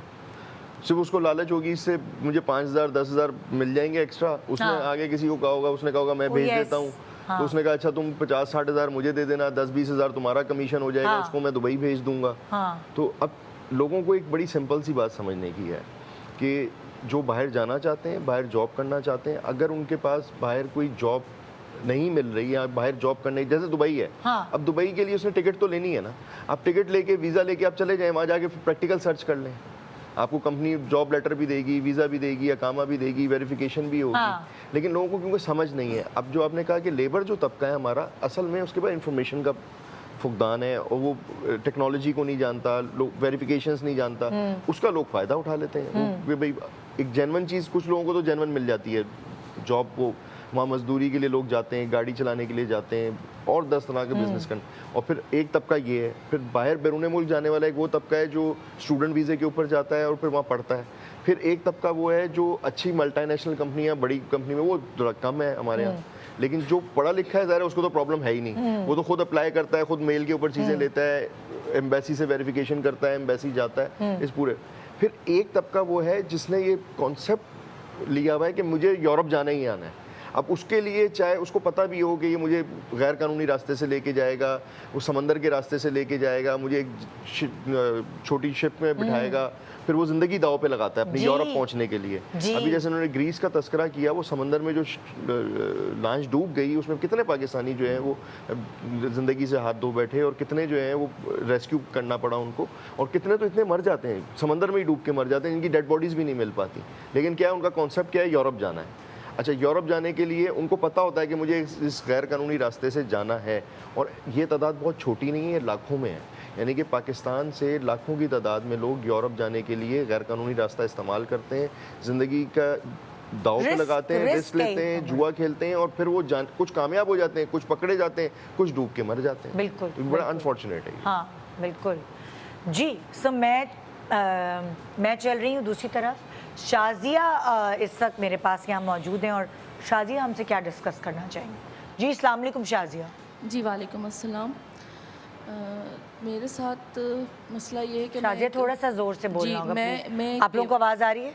जी जी, मैं बेवा हूँ और 3 बच्चियों का साथ है मेरा। जब मेरे शौहर का इंतकाल हुआ तो हम किराए के घर पे रहते थे, और फिर हुआ ये कि जब उनका इंतकाल हो गया तो जाहिर सी बात है कि ज़रिया आमदनी भी कुछ नहीं रहा। तो फिर मैंने ये सोचा कि मैं एक छोटा सा ही सही एक अपना घर तो करूं, ताकि मैं जो आए दिन किराएदारों से घर खाली करवा लिया जाता है तो मैं बच्चों को लेके कहाँ भटकूंगी। तो बस ये सोच के जो है मैंने अपना एजेंसी के चक्कर लगाना शुरू किए, वहाँ से जाके मालूमात लेना शुरू की कि कोई मुझे घर दिलवा दे। जो भी मेरे पास पैसे थे मैंने अपना जेवर वगैरह बेच के सारे पैसे कुछ जमा किए थे, तकरीबन 25,000 रुपये, 25 लाख रुपए सॉरी। तो अब सबका यही था कि ज़ाहिर 25 लाख में इस महंगाई के दौर में तो कुछ भी नहीं आ रहा। लेकिन एक एजेंट मुझे ऐसा मिला, स्टेट एजेंट, तो उसने कहा कि ठीक है आंटी मैं आपके लिए करता हूँ, मैं आपको बताता हूँ कोई घर ना आपको दिलाता हूँ। तो वही बात है कि मैं उसके पास चक्कर लगाती रही मुस्तकिल, और बेवकूफ़ी मेरी मुझसे ये हुई कि मैंने उसको ये भी सब बता दिया कि बेटा मैं अकेली हूँ और मेरे सर पे ना मेरा शौहर है, ना मेरा कोई बेटा है, और ना ही मेरे साथ, मतलब मैंने उसे ये सारी अपनी कमज़ोरी दे दी कि मेरे सर पे कोई मर्द का साया नहीं है, मेरे साथ कोई मजबूत सपोर्ट नहीं है। तो उसने ये सारी चीज़ें भी देख लीं। बहरहाल उसके दिल में क्या था मुझे नहीं पता। फिर ये हुआ कि उसने मुझे एक दिन बुलाया कि एक फ़्लैट आया है, मैं आपको विज़िट करवाता हूँ। उसने मुझे फ़्लैट विज़िट करवाया, और अच्छा फ़्लैट विज़िट करवाया, और मैं तो उसको यही कह रही थी कि बेटा मुझे बस ऐसे ही दिला दो कि बस मैं अपनी बच्चियों का साथ है तो एक सर छुपाने की मुझे जगह मिल जाए, मुझे किराया देना भी मुश्किल हो रहा था। तो उसने मुझे जो घर दिखाया तो वो 5 फ्लोर का घर था और 3 कमरों का था वो अपार्टमेंट। 25 लाख रुपए में? जी। तो मेरी तो आंखें वो हो गई। मैंने कहा ये कैसे बेटा आ सकता है। कहने लगे कि नहीं, जो इसके ऑनर हैं वो बहुत अच्छे हैं, बहुत नेक हैं, और वो यहाँ रहते नहीं हैं, वो बाहर मुल्क में रहते हैं। और मैंने उनको आपकी मजबूरी बताई, आप जैसे परेशान हैं, आप बेवा हैं। इलाका तो, कौन सा था? इलाका गोलीमार का इलाका था। अच्छा जी। तो बस उन्होंने फिर क्या कहते हैं मुझे दिखाया, और मुझे उन्होंने ये भी बताया कि देखें अभी इसके जो है ये लीज़ नहीं है। जो मुझे 5 फ्लोर का उन्होंने घर दिखाया, ये अभी लीज़ नहीं है, इसकी फ़ाइल मैं आपको ज़रूर दूंगा, डॉक्यूमेंट्स हैं मेरे पास, इसके फ़ाइल दूंगा मैं आपको, लेकिन ये लीज़ नहीं है अभी घर। और अगर आपको इतना वो है, अगर आपको नहीं मुझ पे वो होता तो आप 3 साल वेट करें, क्योंकि 3 साल बाद इसके ऑनर आएंगे, तभी मैं फिर आपका। और फिर मैं तो ज़ाहिर है परेशान थी, मजबूर भी थी, और मुझे लालच भी आया कि इतना अच्छा घर मुझे इतने कम पैसों में ये दिलवा रहा है, तो क्या है, मैं 3 साल वेट कर लूँगी, कोई ऐसा इशू नहीं है। मैं एक जगह पे तो बैठ जाऊँगी ना अपनी बच्चियों को लेके। तो बस यही सोच के मैंने हामी भर ली, और मैंने उसको पैसे दिए, और उसने मुझे फ़ाइल दी, और मैं उस घर में शिफ्ट हो गई। मैं शिफ्ट हो गई, आराम से रह रही थी मैं अपनी बच्चियों के साथ। बहुत सुकून हो गया था मेरी ज़िंदगी में कि मुझे परेशानी नहीं हो रही थी किराए का, जो मुझे था मसला कि मैं किराया कैसे दूंगी। मैं 6 महीने तक आराम से रह रही थी वहाँ पे। 6 महीने बाद जो ये मुझे पता चला कि मुझे ढूंढते हुए जो उसके असल ऑनर थे वो मेरे घर पे पहुँच गए कि जी आप यहाँ कैसे रह रही हैं, ये घर तो हमने रेंट पे दिया हुआ था। तो मैंने कहा नहीं, रेंट पे तो नहीं, मैंने तो ये घर ख़रीदा है, मैंने तो इसकी फ़ाइल भी मेरे पास है, मैंने उन्हें फ़ाइल भी दिखाई। तो उन्होंने कहा देखें ये फ़ाइल वाइल ये सब ये चीज़ें जो है ना, ये सब झूठी हैं, जाली हैं, और ये घर तो हमारा है, ये तो हमने रेंट के लिए दिया हुआ था स्टेट एजेंट को। मैंने कहा आप चलें मेरे साथ, स्टेट एजेंट के पास चलें, मैंने जिनसे लिया है आप उनका सामना करें, मैंने तो उनसे लिया है, और ये फ़ाइल भी उन्होंने मुझे दी है। फिर उन्होंने कहा ठीक है आप चलें, कौन सा एजेंट है, क्या है। तो मैं फिर उनको जब लेके गई एजेंट के पास, तो ना वहाँ पे वो एजेंसी थी, ना वो एजेंट था। और मेरी ज़ाहिर सी बात है, मैं अपनी ज़िंदगी में इतनी मसरूफ़ थी कि मुझे नहीं इतना था कि मैं उससे कोई कांटेक्ट में रखती। मुझे घर दिला दिया था, बस बात ख़त्म हो गई थी। मैंने उससे कभी दोबारा रब्ता भी नहीं किया। जब मैं उसकी स्टेट पे गई हूँ तो वहाँ स्टेट एजेंसी ही नहीं थी, और ना ही उसका नंबर खुला हुआ था। मेरी तो सारी जमा पूंजी जो मालिक थे उस घर के, जी, उन्होंने किस स्टेट एजेंट को दिया हुआ था? उन्होंने, मुझे नहीं पता उन्होंने किसको दिया था। उन्होंने तो उनके साथ भी फ्रॉड उसने किया है, लाइक 6 महीने उस स्टेट एजेंट ने इनको किराया देता रहा था वो? जी, उनको जो भी उन्होंने सेटिंग की हुई होगी, उससे उनको जितना भी किराया वो देता रहा। मुझसे तो वो मेरे पैसे लेके चला गया उन्होंने।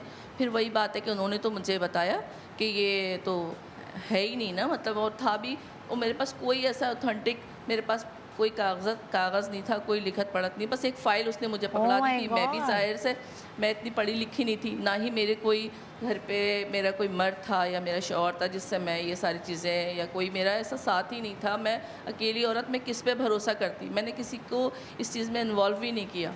मैंने ये किया कि मैंने कहा ठीक है, मैं मजबूर हूँ, मुझे ये इतना अच्छा घर मिल रहा है। अच्छा, मुझे एक बात बताएं, जैसे इनके साथ ऐसा हुआ, ज़ाहिर है ऐसे बहुत सारे लोगों के साथ फ्रॉड्स होते होंगे, सो आप थोड़ा सा मुझे ये अंदाज़ा लगा के बता सकते हैं कि जब इस तरह कुछ आए आपके पास प्रॉपर्टी, तो आपको क्या क्या चीज़ें चेक करवानी चाहिए?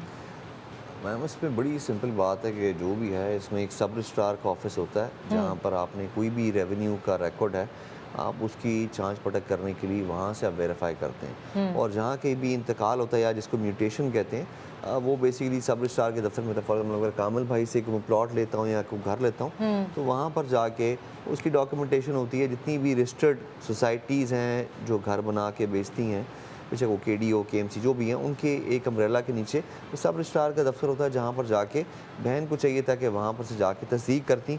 वो हो सकता है कि बोगस फाइल हो, डुप्लीकेट फाइल हो, या जाली फाइल बनी हो जिनको दे दी गई। सिग्नेचर्स तो किसी ऑफिस में, गवर्नमेंट ऑफिस में बैठकर होते हैं। जी बिल्कुल, वो सब ऐसे तो नहीं होते। सब रजिस्ट्रार का ऑफिस, सब रजिस्ट्रार का ऑफिस होता है, जहाँ पर कानून तो ये कहता है कि बायर सेलर दोनों होंगे, उनका बायोमेट्रिक होगा, और उसके बाद जो है वो, अगर कामिल भाई से मैं कोई चीज़ ले रहा हूँ तो ये फिर मेरे से मेरे नाम पे वो ट्रांसफ़र होगा।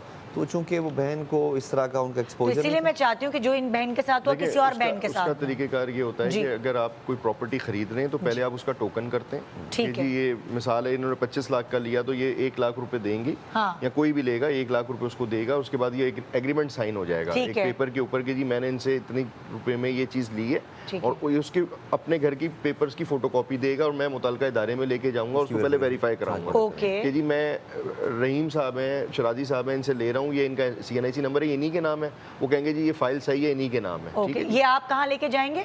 सब रजिस्ट्रार के दफ्तर में, या जहाँ बैठ KD के सिग्नेचर होता नहीं है। नहीं, जहाँ से जिसकी प्रॉपर्टी है, जैसे KDA फॉर है, एग्जाम्पल ये गोली मार कह रही हैं। तो ये KDA की प्रॉपर्टी होगी, मोस्ट Okay. प्रोबेबली ठीक KDA है। प्रॉपर्टी होगी, तो हाँ। KDA के डिपार्टमेंट से चेक हो जाएगा। हाँ। जो मुतलका टाउन होगा मैम उसमें जाएंगे ये वहाँ पर, जिस तरह कामिल भाई ने बताया, और वो इसीलिए होता है कि जी पहले वो 1 लाख या जितना भी इसकी परसेंटेज टोकन देते हैं विच इज़ रिडीमेबल, कि अगर वो अच्छा, चीज़ थोड़ा सा मैं बीच में इंटरफेरेंस करना चाहूँगी। जैसे आपने कहा कि जो इलाका है वो जांच पड़ताल के लिए लेके जाए, अब एजेंट ही आपका जब फ्रॉड है तो वही तो लेके जाता है। नहीं नहीं, देखें, एजेंट पे आपने बिलीव नहीं करना, अच्छा, किसी ने भी एजेंट पे बिलीव नहीं तो करना, खुद से करना ये है। आपने खुद करना है। ठीक है। एजेंट तो आपको देखें अपनी प्रोडक्ट बेच रहा है, फ्रॉड कर रहा है, अब आपको तो नहीं पता ना, उस फ्रॉड से तो आप तभी बचेंगे जब आप उससे निकलेंगे। ओके। अब जब आप उस पर बिलीव नहीं करेंगे।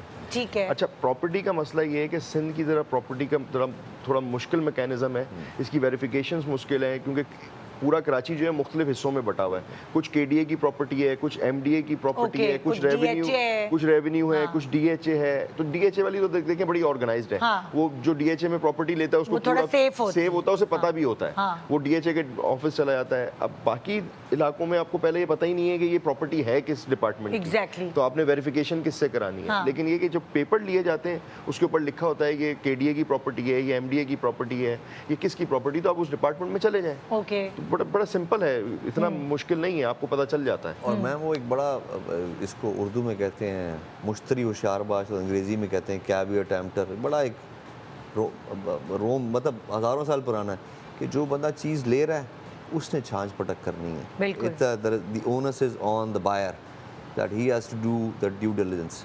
जिस तरह बताया उन्होंने, अब थोड़ा सा कराची में थोड़ा सा कॉम्प्लिकेटेड है, कंटोनमेंट्स भी हैं बीच में, मुख्तलिफ कंटोनमेंट्स हैं, KDA है, KMC है, मुख्तलिफ एजेंसीज़ हैं, लेकिन जो इनका टाउन बनता है वहाँ का जो सब रजिस्ट्रार है उससे जाके ये जिसका बताया कि वो जो फाइल है, डॉक्यूमेंट है, वो जाके बताएंगे कि जी वेरीफाइड है, बोनाफाइड है और टाइटल यही है। वो जब बताएंगे टाइटल यही है, और फिर वो भी चेक करना है कि वो लिटिगेशन में तो नहीं है, कि इसके ऊपर कोई सिविल सूट या जो है वो उस तरह की कोई चीज़ तो नहीं चल रही। और उसके बाद फिर आपने जाके ज़ाहिर अगर कामिल साहब की कोई चीज़ है और इसके ऊपर इनका स्टे चल रहा है तो ये बेच तो नहीं सकते ना उसके बिल्कुल, ऊपर। बिल्कुल। हाई कोर्ट में चल रहा है या सिविल कोर्ट में चल रहा है, तो ये भी आपने ये भी करना है कि तस्दीक इन्हीं की है कि ये एक, प्रॉपर्टी और- जो है किसी और उसमें तो नहीं फंसी हुई Dispute है, में तो नहीं। डिस्प्यूट में तो नहीं बिल्कुल, हाँ जी, फंसी हुई। बिल्कुल प्लेज तो नहीं हुई हुई कि बैंक में इसके अगेंस्ट कोई लोन तो नहीं लिया गया। Exactly, तो इस exactly। तरह की काफ़ी चीज़ें हैं जो कि हर इंसान को करनी चाहिए, और आई एम श्योर कि आपके इस शो से लोगों में शऊर पैदा होगा। हाँ। और ख़ासकर जो हमारी बहन है, सिंगल थी है, Single mother, single parent है, तो उनके लिए थोड़ी सी प्रॉब्लम हो जाती अब है। वही जो हमारे- उनके हाथ में थी चीज वो भी चली अच्छा, गई। दरअसल इसमें ना थोड़ा सा रियासत का फेलियर है। हाँ। पूरी दुनिया में ना सेंट्रलाइज्ड यूनिट्स होते हैं और वो बड़ा इजी वे होता है लोगों को अप्रोच करना, चीज़ का जांच पड़ताल करना। जी। हमारे यहाँ थोड़ा सा कॉम्प्लिकेटेड है। हाँ। अगर आप एक आम आदमी को कहेंगे तो वो उलझा रहेगा, उसको समझ ही नहीं आएगी। बिल्कुल। एक आम आदमी को अपनी प्रॉपर्टी के पेपर चेक करना ही नहीं आते कि वो इतने मुश्किल बनाए हुए हैं। हाँ। तो अब गवर्नमेंट को रिफॉर्म्स लाने पड़ेंगे कि एक तो उसको आसान करें, कंप्यूटराइज करें, और इतना कंप्यूटराइज करें कि मैं अपने घर पे बैठ के अपनी प्रॉपर्टी चेक जिस कर तरह सकूं। कामिल भाई ने कहा, ये बेसिकली कामिल आपको याद होगा उससे बीच में आया था कि जी हम जो भी होगा डॉक्यूमेंट उसके बार कोड देंगे, जिस वो तरह आप आप स्कैन करें और आपको रेस्टोरेंट पता में जाते हैं वो बार कोड स्कैन करके उसका Exactly। मेन्यू आ जाता है। हाँ। तो आप वो करेंगे तो ऑटोमेटिकली बता देगा कि जी ये जो बार कोड है ये बेसिकली इस डॉक्यूमेंट का, ये बोनाफाइड है कि नहीं है। वो आप घर पे बैठ के चेक कर सकते हैं कि हाँ। आपने प्रॉपर्टी के ऊपर स्कैन मारा, वो आपको दे देगा कि जी। ये असली है, नकली है। लेकिन जैसे क्या हम ब्रांडेड प्रोडक्ट्स खरीदते हैं उसके ऊपर भी हम उसका नंबर लिखा होता है और जाके हम चेक कर सकते हैं कि ये फेक है या लेकिन क्या हुआ, गवर्नमेंट ने वो प्रोजेक्ट लॉन्च किया, हाँ। कुछ दिन चला, पायलट प्रोजेक्ट चला, उसके ऊपर पैसे लगे, लेकिन अब वो खत्म हो गया, डिस्ट्रॉय हो गया। ओके। क्योंकि प्रॉपर्टी की बहुत बड़ी माफिया पाकिस्तान में ऑपरेट करती है, Exactly। कब्जे वाली, फिर इस तरह वाली, तो वो उस माफिया ने उसको ऑपरेट होने नहीं दिया। ओके। मैम लेकिन आप मुझे बताएं, सर आपने बात की, आप जब कोई हाई एंड प्रोडक्ट लेती हैं, LV, Hermes, तो आप उसको चेक करती हैं ना कि ये जेन्युइन है कि हाँ। नहीं। तो अगर इनकी सारी जमा पूंजी वो थी, तो उनको चाहिए था कि वो अपनी जितनी बस कुछ औरतें मासूम होती हैं, मजबूर होती हैं, डेस्परेट होती हैं कि घर मिल जाए, वो वाली नहीं, देखें, ये चीज बात- जहां बंदा डेस्परेट होता है ना और किसी भी देखें, चीज के दूसरी लिए, चीज़- वहां दो खा। एक दूसरी ब्रेक के चीज़- बाद वापस आती हूँ, एक ब्रेक के बाद।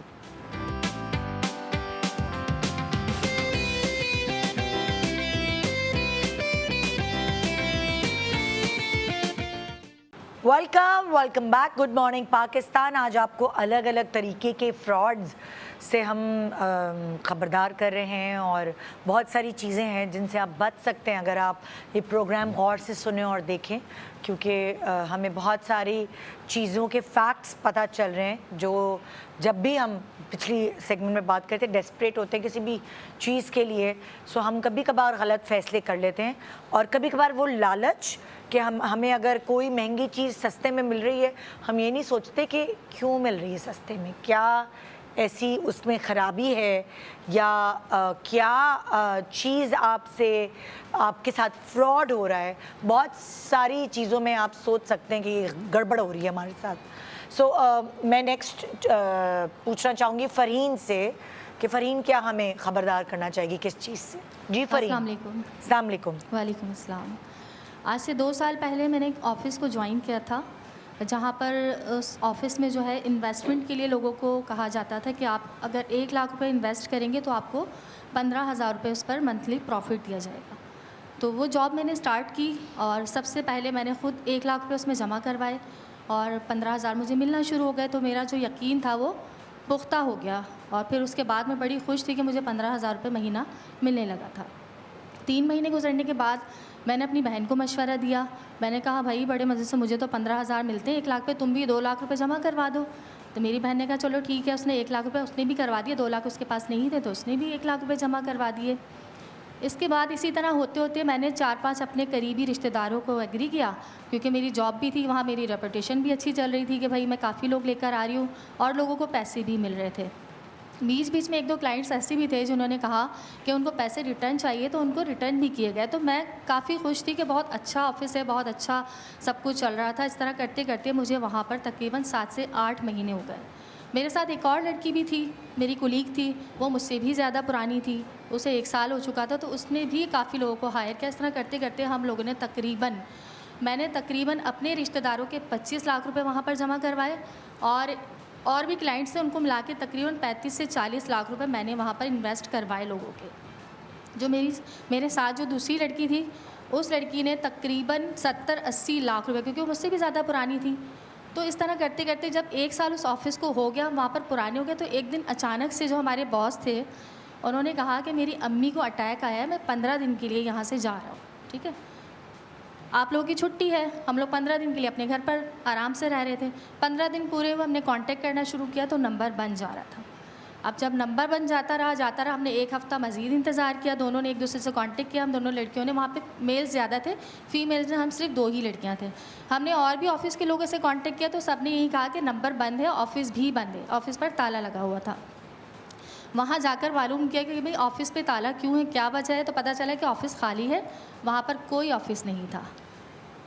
तो रेंट पे कोई दुकान ली हुई थी या क्या? अच्छा खासा बड़ा ऑफिस था, हाँ, और एक मॉल में था 3rd फ्लोर पर, काफ़ी अच्छा बनाया हुआ था। मतलब 1 साल हो चुका था, हमारे जहन में भी ऐसा कुछ नहीं था कि इस तरह कुछ होगा। उसके बाद आप यकीन करें कि मैं आपको बता नहीं सकती कि किस तरह मेरे जो बहन भाई थे उन्होंने तो मेरे साथ कोऑपरेट कर लिया, क्योंकि उनको पता था कि मेरे साथ भी एक धोखा हुआ है।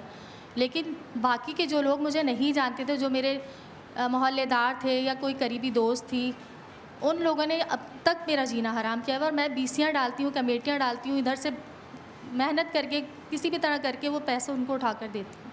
अभी तक 2 साल हो गया, मेरे वो पैसे अभी तक मैं भुगत रही हूँ। जी मैम, ये देखें, इट्स वेरी अनफॉर्चुनेट। अब कोई भी आम आदमी उसको पता होगा कि 1 लाख रुपए के ऊपर 15,000 रुपये दे रहे हैं, मतलब साल का 1,80,000 रुपया। जब आपका काइबोर या इंटरेस्ट रेट जो 22% चल रहा है, तो वो बंदा आपको किस तरह ओवर एंड अबव दे सकता है? कोई भी ऐसा बिज़नेस मॉडल नहीं है जिसमें आपको प्रिंसिपल अमाउंट से 2 गुना प्रॉफिट आपको साल में मिल जाए।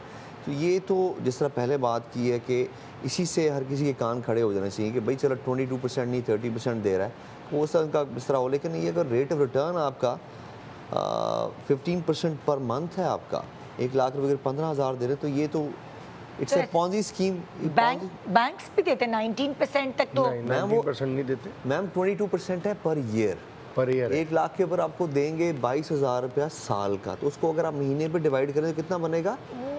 वो आपको देख लें, 2200 ऐसे बनेगा। तो आप अगर 15,000 रुपये दे रहे हैं तो 1 साल के अंदर आपको 1,80,000 रुपये दे रहे हैं 1 लाख के ऊपर। It is just not possible कि कोई भी बिजनेस आपको 1 लाख रुपए के ऊपर 1,80,000 रुपये दे। तो ये तो कोई भी बंदा जिसको सिर्फ मैथमेटिक्स करनी आती है 1 + 1 = 2 का, उसको पता चलेगा कि ये एक पॉन्जी स्कीम है, एक फ्रॉड है, जिस तरह ये पूरे पाकिस्तान में डबल शाह वाले और ये कर चुके हैं।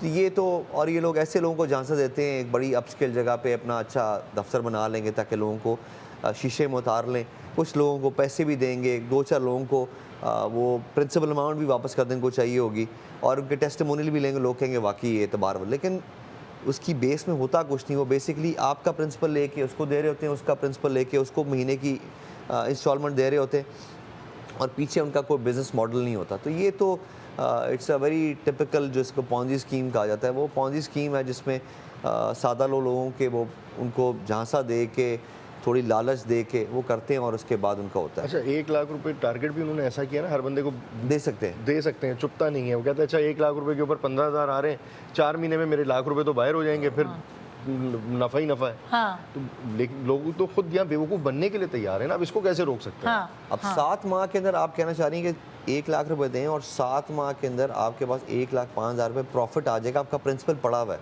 जबकि आपको जो बैंक्स हैं वो आजकल बहुत ज़्यादा इंटरेस्ट रेट है, it is highest in the region, आपको 22% दे रहा है, मतलब आपको लाख रुपए के ऊपर साल के अंदर 22,000 रुपये देगा, और आप वो कर लें तकरीबन 1 माह के अंदर तकरीबन 1,500 रुपये या 1,700 रुपये बनेगा। तो ये किस तरह उसको 10 टाइम्स मल्टीप्लाई करके दे रहे थे, ये तो एक आम आदमी को भी सोचना चाहिए कि इस तरह का तो कोई मॉडल नहीं है कि जो अच्छा, ऐसी कंपनी के पास बिजनेस क्या है?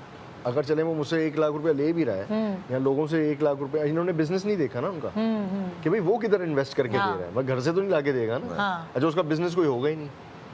तो लोग खुद यहाँ बेवकूफ़ बनने के लिए तैयार हैं, जहाँ लोग खुद बनने के लिए तैयार हो उसको तो आप कुछ भी नहीं कर सकते। बिल्कुल बिल्कुल। ये तो फिर बेसिकली जी, लोगों को सिर्फ इस ये आपके प्रोग्राम के तवज्जो से ये पैगाम देना चाहिए कि जब भी इस तरह की कोई चीज़ आए जिसमें उनको लग रहा हो कि कोई भी ऐसी स्कीम आए या एक ऐसा प्रपोजल आए जो कि जहन के ऊपर अपील ना करे आपके कॉमन सेंस को, तो उसके अंदर प्लीज़ उसको ड्यू डिलिजेंस कर लें, अपनी छाँच पटक कर लें कि अगर मार्केट में कोई भी आपके बैंक्स नहीं दे रहे, कुछ नहीं दे रहे, और आप उससे तकरीबन 10 गुना ज़्यादा आप मुनाफा कैसे दे सकते हैं? इस तरह का तो कोई बिज़नेस मॉडल नहीं है पूरी दुनिया के अंदर जो कि आपको इवन स्टॉक एक्सचेंज में भी नहीं है, बिल्कुल नहीं है। स्टॉक एक्सचेंज में भी आप इन्वेस्ट कर लें तो इतना बड़ा नफा आपको नहीं मिलता। और बिजनेस क्या है, सिंपल सा असूल है कि 2%, 3% और मैक्सिमम 4% ज़्यादा नफा हो ही नहीं सकता। अगर आप कहीं भी इन्वेस्ट कर रहे हैं और आप किसी के साथ बिजनेस भी कर रहे हैं तो 4%, 5% से ऊपर नफा आप गिन ही नहीं सकते। ये जो उन्होंने बताया मैडम, अभी इस टाइम स्टेट बैंक का डिस्काउंट रेट है 22%, इनका जो डिस्काउंट रेट बन रहा है रफली 200% बन रहा है। Oh my तो God. आप ये अब जो लोग हैं वो इतने सादा लोग होते हैं, और पढ़े फिर लिखे। जैसे ये बहुत बुरी तरह फंस गई क्योंकि इन्होंने अपने तवज्जुद से अपने जानने वालों को इन्वेस्टमेंट कराई, वो फंस जाता है ना। बिल्कुल वही है ना कि आपको खुद नफा आया, आपने लोगों को बताया, उसने कहा मुझे भी शामिल कर लो। हाँ। फिर आपने उसमें से देखे ना, अब उन्होंने इनको डेफिनेटली एक बात ये शायद स्किप कर गई, might be I am wrong, उन्होंने इनको भी लालच दी होगी कि इसमें से भी तुम्हें नफा मिलेगा। तो तभी अब लोगों को और लेके जाते हैं। एग्जैक्टली, कमीशन बेस्ड हाँ हाँ। आपको कमीशन मिल रहा था क्या? जी 2% उन्होंने कहा था कि अगर आप अच्छा वर्क करेंगे तो आपको 2% दिया जाएगा इसका। जी तभी तो बंदा लेके जाता है ना कि जी। भाई चलो मुझे और पैसे मिल रहे हैं, मैं और Exactly. जितने ज़्यादा लेके जाऊंगा मुझे भी उतने ज़्यादा पैसे मिलेंगे। एग्जैक्टली। मैम, ये इस तरह हिस्टोरिकली पाकिस्तान में कोऑपरेटिव हाउसिंग सोसाइटी का आपको पता है बड़ा एक मशहूर स्कैंडल था। गुजरात का एक डबल शाह था जिसने नैब में जब उसका केस गया तो प्रॉब्ली शायद 15 अरब रुपए के लोगों को उसने किया हुआ था, जो पैसे डबल करके देता था आपको। तो ये उसी तरह की ये बहुत सारी छोटे लेवल पे बड़े लेवल पे पॉन्जी स्कीम चलती रहती हैं। सादा लोगों को ख़ासकर सैलरीड क्लास को कहते हैं जी आपकी एक एडिशनल सोर्स ऑफ इनकम हो जाएगी, आप 5 लाख दें तो एक हमारे सहाफ़ी के साथ भी हुआ था, उनको तो गोली भी मार दी थी। टायर का जो वो करते हाँ बिल्कुल, वो भी स्कैम था कोई। जी। वो आपके डिस्ट्रिक्ट साउथ में ही हुआ था, वो जो एक मर्डर नहीं हो गया था। ओ यस यस यस, बिल्कुल बिल्कुल। तो ये देखें इसमें फिर वो क्या सिनेरियो था, वो क्या हुआ था? वो भी उन्होंने कोई टायर का बिजनेस किया था, वो टोटल इन्वेस्टमेंट हुई थी, उसने भी अपने कुलीग से, सहाफ़ियों से, दोस्तों से उसने पहले नफ़ा गिनवाया इसी तरीके से कि भाई तुमने मेरे इतने पैसे लगा दो, इतने परसेंटेज मैं तुम्हें दूंगा। वो महीना उसको परसेंटेज मिलता रहा। फिर उस सहाफ़ी ने बहुत सारे अपने कुलीग से, दोस्तों से, रिश्तेदारों से पैसे उठा के वो 4-5 करोड़ रुपए, 8 करोड़ रुपए, या अमाउंट मुझे सही याद नहीं है, वो इन्वेस्टमेंट, लेकिन ह्यूज इन्वेस्टमेंट करोड़ों में थी, वो इन्वेस्टमेंट उधर कर दी। वो जब कर दी, वो फिर फड्डा बन गया। फिर वो फड्डा बनने के बाद वहाँ गया, फिर उनमें लड़ाई झगड़ा हो गया, फिर वो गोली चल गई, उसमें उसको मार दिया। और वो आज दिन तक मुरीद अब्बास केस है, बड़ा मशहूर केस है मुरीद अब्बास। मैम उसमें एक बंदा गिरफ्तार है, एक बंदा गिरफ्तार और ये जबरान नासिर साहब हैं, उनका केस कर रहे हैं। और रिसेंटली अभी हमारी जो हुई है उसमें एक बंदा जो भागा हुआ है, उसका नाम एग्जिट कंट्रोल लिस्ट पे भी है, उसका CNIC ब्लॉक हो गया हुआ, उसका पासपोर्ट भी कैंसिल हो गया हुआ है, लेकिन अभी तक वो नहीं हुआ। वो इनके पार्टनर थे? उनके 2 भाई हैं, बेसिकली 2 भाई हैं जिन्होंने इनका मर्डर किया था। एक भाई गिरफ्तार हो गया और दूसरे भाई जो हैं वो मफरूर हैं, लेकिन उनके लिए पूरा जो ये जो जिन्होंने इनका मर्डर किया वो लोग कौन थे? ये ऐसे लोग थे जिन्होंने बिजनेस का एक मॉड्यूल बनाया था कि हम ये पूरा बिजनेस करेंगे, उस बिजनेस में टायर के नाम, टायर इंपोर्ट एक्सपोर्ट करेंगे, आप इन्वेस्टमेंट कर दें, हम आपको बिजनेस। ऑफिस भी उन्होंने डिफेंस में बड़ा अच्छा बनाया हुआ था, जैसे इन्होंने बताया उनका भी ऑफिस बहुत अच्छा था। और ये खुद जो सहाफ़ी थे ये फंसे थे उनके उसमें? जी बिल्कुल, उनकी दोस्ती हो गई और दोस्ती के बाद इन्होंने इन्वेस्टमेंट करना शुरू की, अपना पहले गोल्ड बेचा, जो भी था इन्वेस्टमेंट थी वो दी। इनकी जो अहलियाँ हैं वो भी सहाफ़त से ताल्लुक़ तो इन बिजनेस वालों को जो ये थे, जो फरार हैं अभी, एक इनको डर ये था कि सहाफ़ी हैं तो ये इनको... नहीं ऐसा नहीं था। देखिए पैसे बहुत ज़्यादा थे ना। अब मिसाल है कि एक तो वो मुरीद अब्बास खुद जर्नलिस्ट, वो पैसे मांग सकता है, ले जा सकता है, अप्रोचेबल है। फिर उसके साथ जितने उनके लोग थे पहले वो भी सहाफ़ी थे या मीडिया ग्रुप से ताल्लुक़ रखते थे, और इन्वेस्टमेंट थी, मिसाल है मैं कहता हूँ कि 50-1 करोड़ पे शायद इन्वेस्टमेंट थी या ज़्यादा, इससे ज़्यादा थी, तो अमाउंट बहुत बड़ा था और मांगने वाले बहुत ज़्यादा थे। तो वो जो उसकी लड़ाई हुई तो उधर उनसे मर्डर हो गया उस दौरान, और वो अरेस्ट हो गया। फिर एक बंदा आज तक फरार है। तो इस तरह के बहुत सारे स्कैम्स हैं। लेकिन अब वो बात है ना कि अब मुरीद ने भी इसी तरह से ट्रस्ट किया कि यार ये मैंने इनको, मिसाल है, ये करोड़ रुपए दिए हुए हैं, ये मुझे 1-2 लाख रुपए हर महीने देते भी हैं, 6 महीने 8 महीने तक उसी के पैसों में से मिल रहे होंगे उसको। अगर उसने 1 करोड़ रुपया दिया तो उसी के पैसों में से उन्होंने 10 लाख रुपए, 20 लाख रुपए उसको दे दिए। ठीक है, अच्छा, बंदे को बड़ा अच्छा लगता है कि आपकी इन्वेस्टमेंट है, सिक्योर हुई हुई है, फिर वो और लोग लेके आता है। अच्छा, उसमें मुरीद के साथ भी यही था कि तुम जितने ले आओगे उतने 2% या तुम भी उसमें पार्टनर हो, तो हम इंपोर्ट कर लेंगे, ये नफ़ा हो जाएगा। लेकिन वो ऐसा था नहीं, पीछे ऐसा कुछ था नहीं। ये मैडम 2019 का वाक़या है, मेरे पास एक्चुअली डॉक्यूमेंट सारा पड़ा हुआ है और मैं इसमें आपको बता दूंगा। ये जो उनका हमने CNIC पासपोर्ट उनका ब्लॉक कर दिया और उसमें जो एब्सकॉन्डिंग एक्यूज़ हैं आतिफ जमान थे, वो गिरफ़्तार हुए हैं। फिर उनके जो भाई हैं वो अभी हम उनके लिए कर रहे हैं, उनको गिरफ़्तार करने के लिए कर रहे हैं। उनका नाम ECL पे डाल दिया हुआ, सारा कुछ कर दिया हुआ।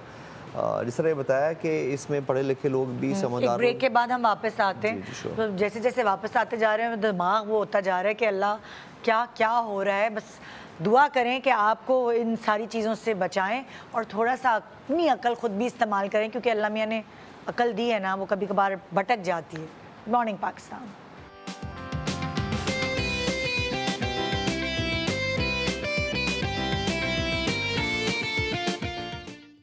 Welcome back. Good morning Pakistan. आज आप यहाँ सुन रहे हैं हमारे प्रोग्राम के थ्रू कि किस किस तरह के फ्रॉड्स इन लोगों के साथ हुए, और आई एम श्योर कि आप लोगों में से किसी के साथ भी ऐसा हुआ होगा, और अगर अल्लाह ना करे होने वाला हो तो बहुत चीज़ें आपको आज के प्रोग्राम से सीखने का मौका मिल रहा है। जो मेरी नेक्स्ट जो यहाँ बैठी हैं पर्दे के पीछे, बेचारी, क्या कहते हैं उसे, एक तो मुजरिम होता है, एक वो होता है विक्टिम नहीं, उर्दू में क्या कहते हैं, मुतासरा खातून जो पर्दे के पीछे बैठी है, उनका नाम वजीहा है। वजीहा, अस्सलाम वालेकुम। वालेकुम अस्सलाम। जी वजीहा जी, मैं ये बताना चाहती हूँ कि हमारे ना फ्लैट्स हैं, बिल्डिंग ना, तो सबकी बहुत अच्छी एक दूसरे से बॉन्डिंग है। तो हमारी ना सामने फ्लैट में ना मेरे एक आंटी आई, एक बेटी थी उनकी। तो वो रहने के लिए आने लगी। तो बहुत अच्छी आदत की थी ना वो, बहुत अच्छी, सबसे बहुत अच्छी अंडरस्टैंडिंग हो गई। गैदरिंग कर रही हैं और लाइट चली गई तो कह रही हैं आओ सब मिलके हम लोग बैठते हैं, बिरयानी बनाइए, आ जाओ, खाना जो बना रही हैं लेकर आ रही हैं। सबकी बहुत अच्छी उनसे वो हो गई। फिर उन्होंने पहले छोटी बीसी डाली, कहने लगी ना मैं बीसी डाल रही हूँ, कमेटी, तुम लोग कमेटी जी कमेटी, तो ना अच्छा है कि तुम लोग के भी निकल आएंगे, पॉकेट मनी हो जाती है भाई। तो उन्होंने 500 रुपये से डाली पहले, तो हमारे निकल आए भाई 2500 निकल आए, 3000 की डाली भाई, चलो अच्छा है निकल आए। तो फिर एक दिन उन्होंने हमसे बोला कि ना उनकी बेटी की शादी थी, कहने लगी शादी है मेरी बेटी की, तो मैं चाह रही थी कोई बड़ी कमेटी डाल दूँ। तो हमने भी उनका ख्याल किया कि यार ये सबका ख्याल करती हैं फ्लैट्स में। अच्छा उनकी बहन भी आ गई रहने के लिए ना, नीचे हमारे वहीं बिल्डिंग में ना फ्लोर पे उनकी बहन भी रहने आ गई। तो उन्होंने कहा कि मेरी बेटी की शादी है तो ये है कि सब मिलके, हमने कहा हम मदद करते हैं इनकी, डाल लेते हैं। तो उन्होंने कहा 25,000 से 5 लाख की कमेटी डालेंगे, बड़ी कमेटी। तो मैं भी राज़ी हो गई, मैंने कहा ठीक है, मैं अपनी बहन के साथ मैंने मिलके डाल लिया। और हमारे भी जो है वो फ्लैट्स के जो है वो 5-6 ख़वातीन ने मिलके डाली। हमारी 7 कमेटियाँ हो गई थी हमारी बिल्डिंग से। तो उन्होंने कहा शुरू की 2 कमेटियाँ ना मैं रखूँगी, क्योंकि उनकी बेटी की शादी थी, और एक तीसरी कमेटी उनकी बहन की थी। अच्छा हम लोगों ने डाल ली। अब जो है शुरू की 2 कमेटियाँ तो निकल आई, वो उनकी थी, फिर तीसरी कमेटी उनकी बहन की थी। फिर अचानक से उन्होंने बोला कि ना उनकी बहन लाहौर में रहती है, उसको ना कैंसर डायग्नोज हो गया है, तो उसकी तबीयत ठीक नहीं है, मुझे उसको ना मिलने जाना है, तो मैं आ जाऊँगी 10-15 दिन में। उन्होंने थोड़ा सा सामान लिया और वो चली गई लाहौर। अब जैसे जैसे वक्त गुजरता गया, उनकी बहन भी जो है वो वहाँ पे नहीं थी, वो भी कहने लगी मुझे, हम लोगों को बहन से मिलना है, तो वो लोग चले गए। हमारे मेरे सामने तो आंटी थी, अब वो चली गई। अब हम लोग को वो हुआ कि यार 15-20 दिन हो गए, आंटी अभी तक वापस नहीं आई। तीसरा महीना, अब चौथा महीना आया था, कमेटी खुलने का था, हमारी फ्लैट में से ही किसी की थी कमेटी, तो जो है वो आई नहीं वापस। हम लोग को हुआ, हमने कहा यार आंटी आ नहीं रही, हमने उनको कॉल्स करी, उन्होंने कोई कॉल अटेंड नहीं करी आंटी ने। अब हम लोग परेशान हो गए यार, अपनी बीसी लेके वो चली गई हैं, अब आ नहीं रही हैं, क्या हम लोग परेशान भी हो रहे थे, अल्लाह ना करे उनकी क्या बहन की हालत होगी। हम लोगों ने बहुत कॉल्स करी, उन्होंने कोई कॉल अटेंड नहीं करी। अब हमें नहीं पता कि वो वापस क्यों नहीं आई, क्या हुआ।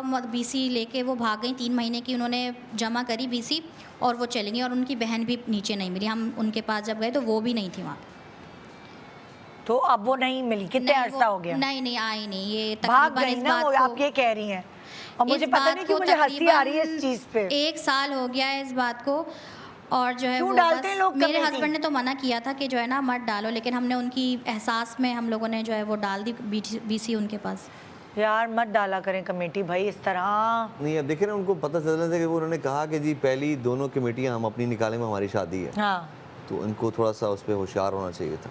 अच्छा उसके बाद अगर टोटल आप जाएं तो अगर ये कहीं पर किराएदार थे तो किराएदारी एक्ट के तहत आपने अपने डॉक्यूमेंट सारे जमा, शनाख्ती कार्ड इसके नाम पे, तो उनके पास जो मालिक मकान है उसके पास उनके पूरे कवायफ होने चाहिए जो घर में रहते थे। आपने पता नहीं कराया कि वो जिस मकान में रहती थी उनसे उनका पता, आईडी कार्ड की कॉपी, ये सब नहीं निकली? नहीं कुछ भी हमने नहीं किया, क्योंकि वो इतनी अच्छी हमें घुल मिल गई थी, हमने कुछ भी उनसे कुछ नहीं पूछा। उनके जाने के बाद, उनके भागने के बाद जिस मकान में वो ठहरी हुई थी, जी किराए पे आई थी वो, वहाँ पे कुछ भी नहीं पता चल सका। कैसे नहीं पता चल सका जिसे आप बता रहे हैं? ये कानून है जी, Sindh registration of temporary residence के तहत 48 घंटे के अंदर अगर मैं घर और मैं कामन साहब को देता हूँ तो इनके कवायफ जिनके नाम पे किराएदारी नामा, मुआहदा नामा होता है, वो मैंने थाने के अंदर रजिस्टर कराना है। ये सब बंदों के ऊपर मेरे पे भी लाजिम है, अगर कोई प्रॉपर्टी डीलर के उसके ऊपर भी लाजिम है। होटल्स में आपने देखा होगा, आप चेक इन करते हैं तो दे टेक योर CNIC, तो वहाँ पर भी होटल आए, तो ये चीज़ें तो इनको मिल जानी चाहिए। अगर ये इसको रिपोर्ट करेंगी तो हम जो मालिक मकान है वो पाबंद है, अगर उसने नहीं किया तो वो उस चीज़ में चालान होगा। और फिर हमारे पास अगर उनके कवायफ आ जाएंगे, अगर वो लाहौर में या पाकिस्तान के किसी भी कोने में, तो गिरफ्तार हो जाएंगी वो। इसके तो कोई इतनी इशू नहीं। हमने अगले दिन अभी जो है वो लाहौर से हम 2 बंदे गिरफ्तार करके लेके आए, तो हमारी तो दोनों पुलिस फॉर्मेशंस की बहुत अच्छी कोलैबोरेशन है। तो ये अगर इसको रिपोर्ट करेंगे तो ये तो बहुत सारी चीज़ें लोगों को पता नहीं है। आप ये कर सकते हैं, दोनों घर किराए पर थे, दोनों बहनों के, अगर तो वहाँ उनका शनाख्ती कार्ड जमा हुआ होगा ना जिसका, आप उनसे उनको पकड़ दकड़ कर सकती हैं। मेरा ख्याल से सब औरतों के 25-25 हज़ार है ना, तो वो कह रही हैं कि हम इतने से पैसों के लिए इतने क्या से पैसे- एफर्ट अच्छा, करें। ये कानूनी सिस्टम भी हमारे यहाँ ना वो बड़ा कि 25,000 के पीछे मैं 1 लाख रुपए खर्च करने से बेहतर है कि 25,000 का नुकसान बर्दाश्त कर लिया जाए। एग्जैक्टली। तो अगर ये बड़ा अमाउंट होता तो आप ये कहते हैं कि थोड़ा सा बंदे को पेन ज़्यादा होता है, 25,000 रुपये में बंदा कहता है यार चलो हो गया, नेक्स्ट टाइम इस पर ख्याल करेंगे। लेकिन उन्होंने यही बताया ना कि 5 लाख कमेटी थी, 25,000 थी और 6-7 लोगों ने की, और उन्होंने कहा पहली दोनों कमेटियाँ हमारी निकलेंगी, वो दोनों बहनों की निकली, हमारी शादी है, और हो सकता है वो बहनें भी ना हो, इट इज़ पॉसिबल कि दोनों बहनें ना हो और उनकी किसी की शादी ना हो, तो सिर्फ इसी मकसद के लिए आई हो। एग्जैक्टली। कितने अरसे रही वो, कितने अरसे रही? हेलो जी जी, तकरीबन 1 साल रही होंगी वहाँ पे वो। 1 साल उन्होंने इन्वेस्ट किया 5 लाख रुपए कमाने के लिए? नहीं देखिए अब ज़्यादा हुआ ना मैडम, ज़्यादा हुआ ना। देखें 25,000 की अगर एक बंदा कमेटी और 5 लाख 10 लाख हो तो गए। ये देखें ना, 5 लाख की कमेटी 25,000 के हिसाब से बनेगी, 1 लाख बनेगा 4 महीने में, ठीक है जी, और आप 1 साल के अंदर बनेगा 3 लाख रुपए। कमेटी का चक्कर ये होता है कि जैसे इनकी पहली निकली ना जो, तो पूरे के पूरे 5 लाख की उनको कमेटी थी, वो चले गए उनको जो भाग गई हैं, जी। फिर दूसरे महीने भी उनकी बहन को चली हाँ, गई, बिल्कुल। तो 10 लाख रुपए कमाए उन्होंने। वो चले गए 3 महीने नहीं 2 महीने गई ना, हाँ, तो 10 लाख रुपए उन्होंने ले लिए। 10 लाख 10 रुपए। लाख लेकर के बस चली गई। अच्छा, शुरू में वो जेनरली कमेटी वगैरह चलती रही, फिर एंड में जब उन्होंने घर सोच करना होगा तो उन्होंने बड़ी कमेटी डाल दी। लेकिन इसमें इस तरह ऑनलाइन भी हुआ था, ऑनलाइन कमेटी डालना शुरू हुई थी, एक औरत थी वो खा के कमेटी भाग गई थी सबकी, करोड़ों रुपए। वो कराची का रिपोर्ट हुआ है जो जिनका आया था बीच में, पता नहीं कि मैं बहुत कोई शरिया कंप्लाइंट चीज़ों में। कोई ऑनलाइन कैसे कमेटी डाल सकता है, मुझे बताएं, जिसको जानते नहीं है कैसे लोग कमेटी उसको दे सकते हैं? अब देखें ये तो वो वाली बात है ना, ऑनलाइन फ्रॉड तो बहुत सारे हैं ना। हाँ। अब ऑनलाइन के लिए वही वाली बात है कि आपको एक मिसाल है कि कोई बंदा कह रहा है 500 रुपये के बदले में आपको 2 लाख रुपए या 4 लाख रुपए मिलेंगे, तो बंदा कहता है 500 रुपये मैटर नहीं करते हैं या 100 रुपये मैटर नहीं करते। हम कहते हैं अच्छा 100 रुपये दे दिए, डूबे भी तो कितने 3,000 रुपये चले जाएंगे साल के, या इससे ज़्यादा तो नहीं जाएंगे ना। लेकिन जब वो आप ये देखते हैं कि उसके विक्टिम्स कितने हैं, तो वो स्केल बहुत बड़ा होता है। तो बेसिकली छोटी इन्वेस्टमेंट ज़रा इजी होती है, लोग इजीली आप पे ट्रस्ट कर लेते हैं, बनिस्बत ये कि आप बड़ी इन्वेस्टमेंट करें। और वो करोड़ों रुपए लेके भाग गई थी। अच्छा, अब इसमें भी सिनेरियो डिफरेंट होगा ना। अब वो हो सकता है कि वो जो ख़वातीन हैं वो जेन्युइनली हों, लेकिन उनके साथ कहीं फ्रॉड हो गया हो, ये भी है। तो अब जब तक आप किसी को सामने वाले को देख नहीं लेते, आप उसके ऊपर बात 100% कर नहीं सकते। तो अब लेकिन ये कि ये फ्रॉड के तरीकेकार हैं। हाँ। इसमें कोई ऐसी दूसरी राय नहीं है। ये गांव देहातों में, छोटे शहरों में, कमेटी बड़े पता शहरों कब में से डलती आ रही है, लाइक मेरे ख्याल से आबाओ अजदाद के ज़माने, हमारे वालिदैन के टाइम से, क्योंकि औरत की सेविंग यही होती है। औरत जो है घर में ख़वातीन जो होती हैं वो छोटी छोटी सेविंग्स इसी तरीके से करती हैं। ये हैबिट सेविंग्स तो है, फिर उसके बाद ये हैबिट बन जाती है, इसके बगैर सुकून नहीं आता फिर औरतों को। ख़वातीन को ये होता है ना कि एक हैंडसम अमाउंट 6 महीने बाद मेरे पास आ जाएगा, क्योंकि वो 6 महीने वो पैसे अपने पास सेव करके नहीं जमा कर सकते। हाँ, खर्च हो जाते तो वो एक हैबिट डेवलप हो गई है। ये आप उनको बोले ये अपने अकाउंट में करके भी तो जमा कर लो ना, मतलब वही तो मैं कहती हूँ। लेकिन मैम उसके अंदर दूसरी चीज़ ये है कि इसको अंडरस्टैंड करना चाहिए कि फॉर एग्जांपल एक कमेटी आपकी 3 साल की, आप जितने अमाउंट भी दे रहे हैं, तो जो रुपये की वैल्यू आज है 3 साल बाद तो डिप्रीशिएट जिस हिसाब से आपका हो रहा है, तो अगर 3 साल के बाद 5 लाख की आपकी कमेटी निकली और मुझे आज 5 लाख मिल जाए और आपको 3 साल बाद मिले, तो बड़ा फ़र्क है ना। सो वो जो ऑर्गेनाइजर हमेशा पहली कमेटियाँ ड्रॉ नहीं करते हैं, कहते हैं मेरी एक मजबूरी है। सबसे आखिरी कमेटी हमेशा, मुझे तो इसलिए चिढ़ हो गई इससे, क्योंकि जिसकी भी मैंने मदद करने के लिए कमेटी डाली है, सबसे आखिरी नंबर मेरा, सबसे आखिरी। सो यहाँ प्रोग्राम का टाइम ख़त्म हो गया, जबकि मुझे और भी बहुत सारी चीज़ें डिस्कस करनी थी यहाँ फ्रॉड के हवाले से, मगर जितना भी हम इस टाइमलाइन में डिस्कशन कर सके, यहाँ यही बात सामने आई है कि चाहे छोटी इन्वेस्टमेंट हो या बड़ी इन्वेस्टमेंट हो, आपको थोड़ा आगे जहां आप इन्वेस्टमेंट कर रहे हैं उसकी जांच पड़ताल करना बहुत ज़रूरी है।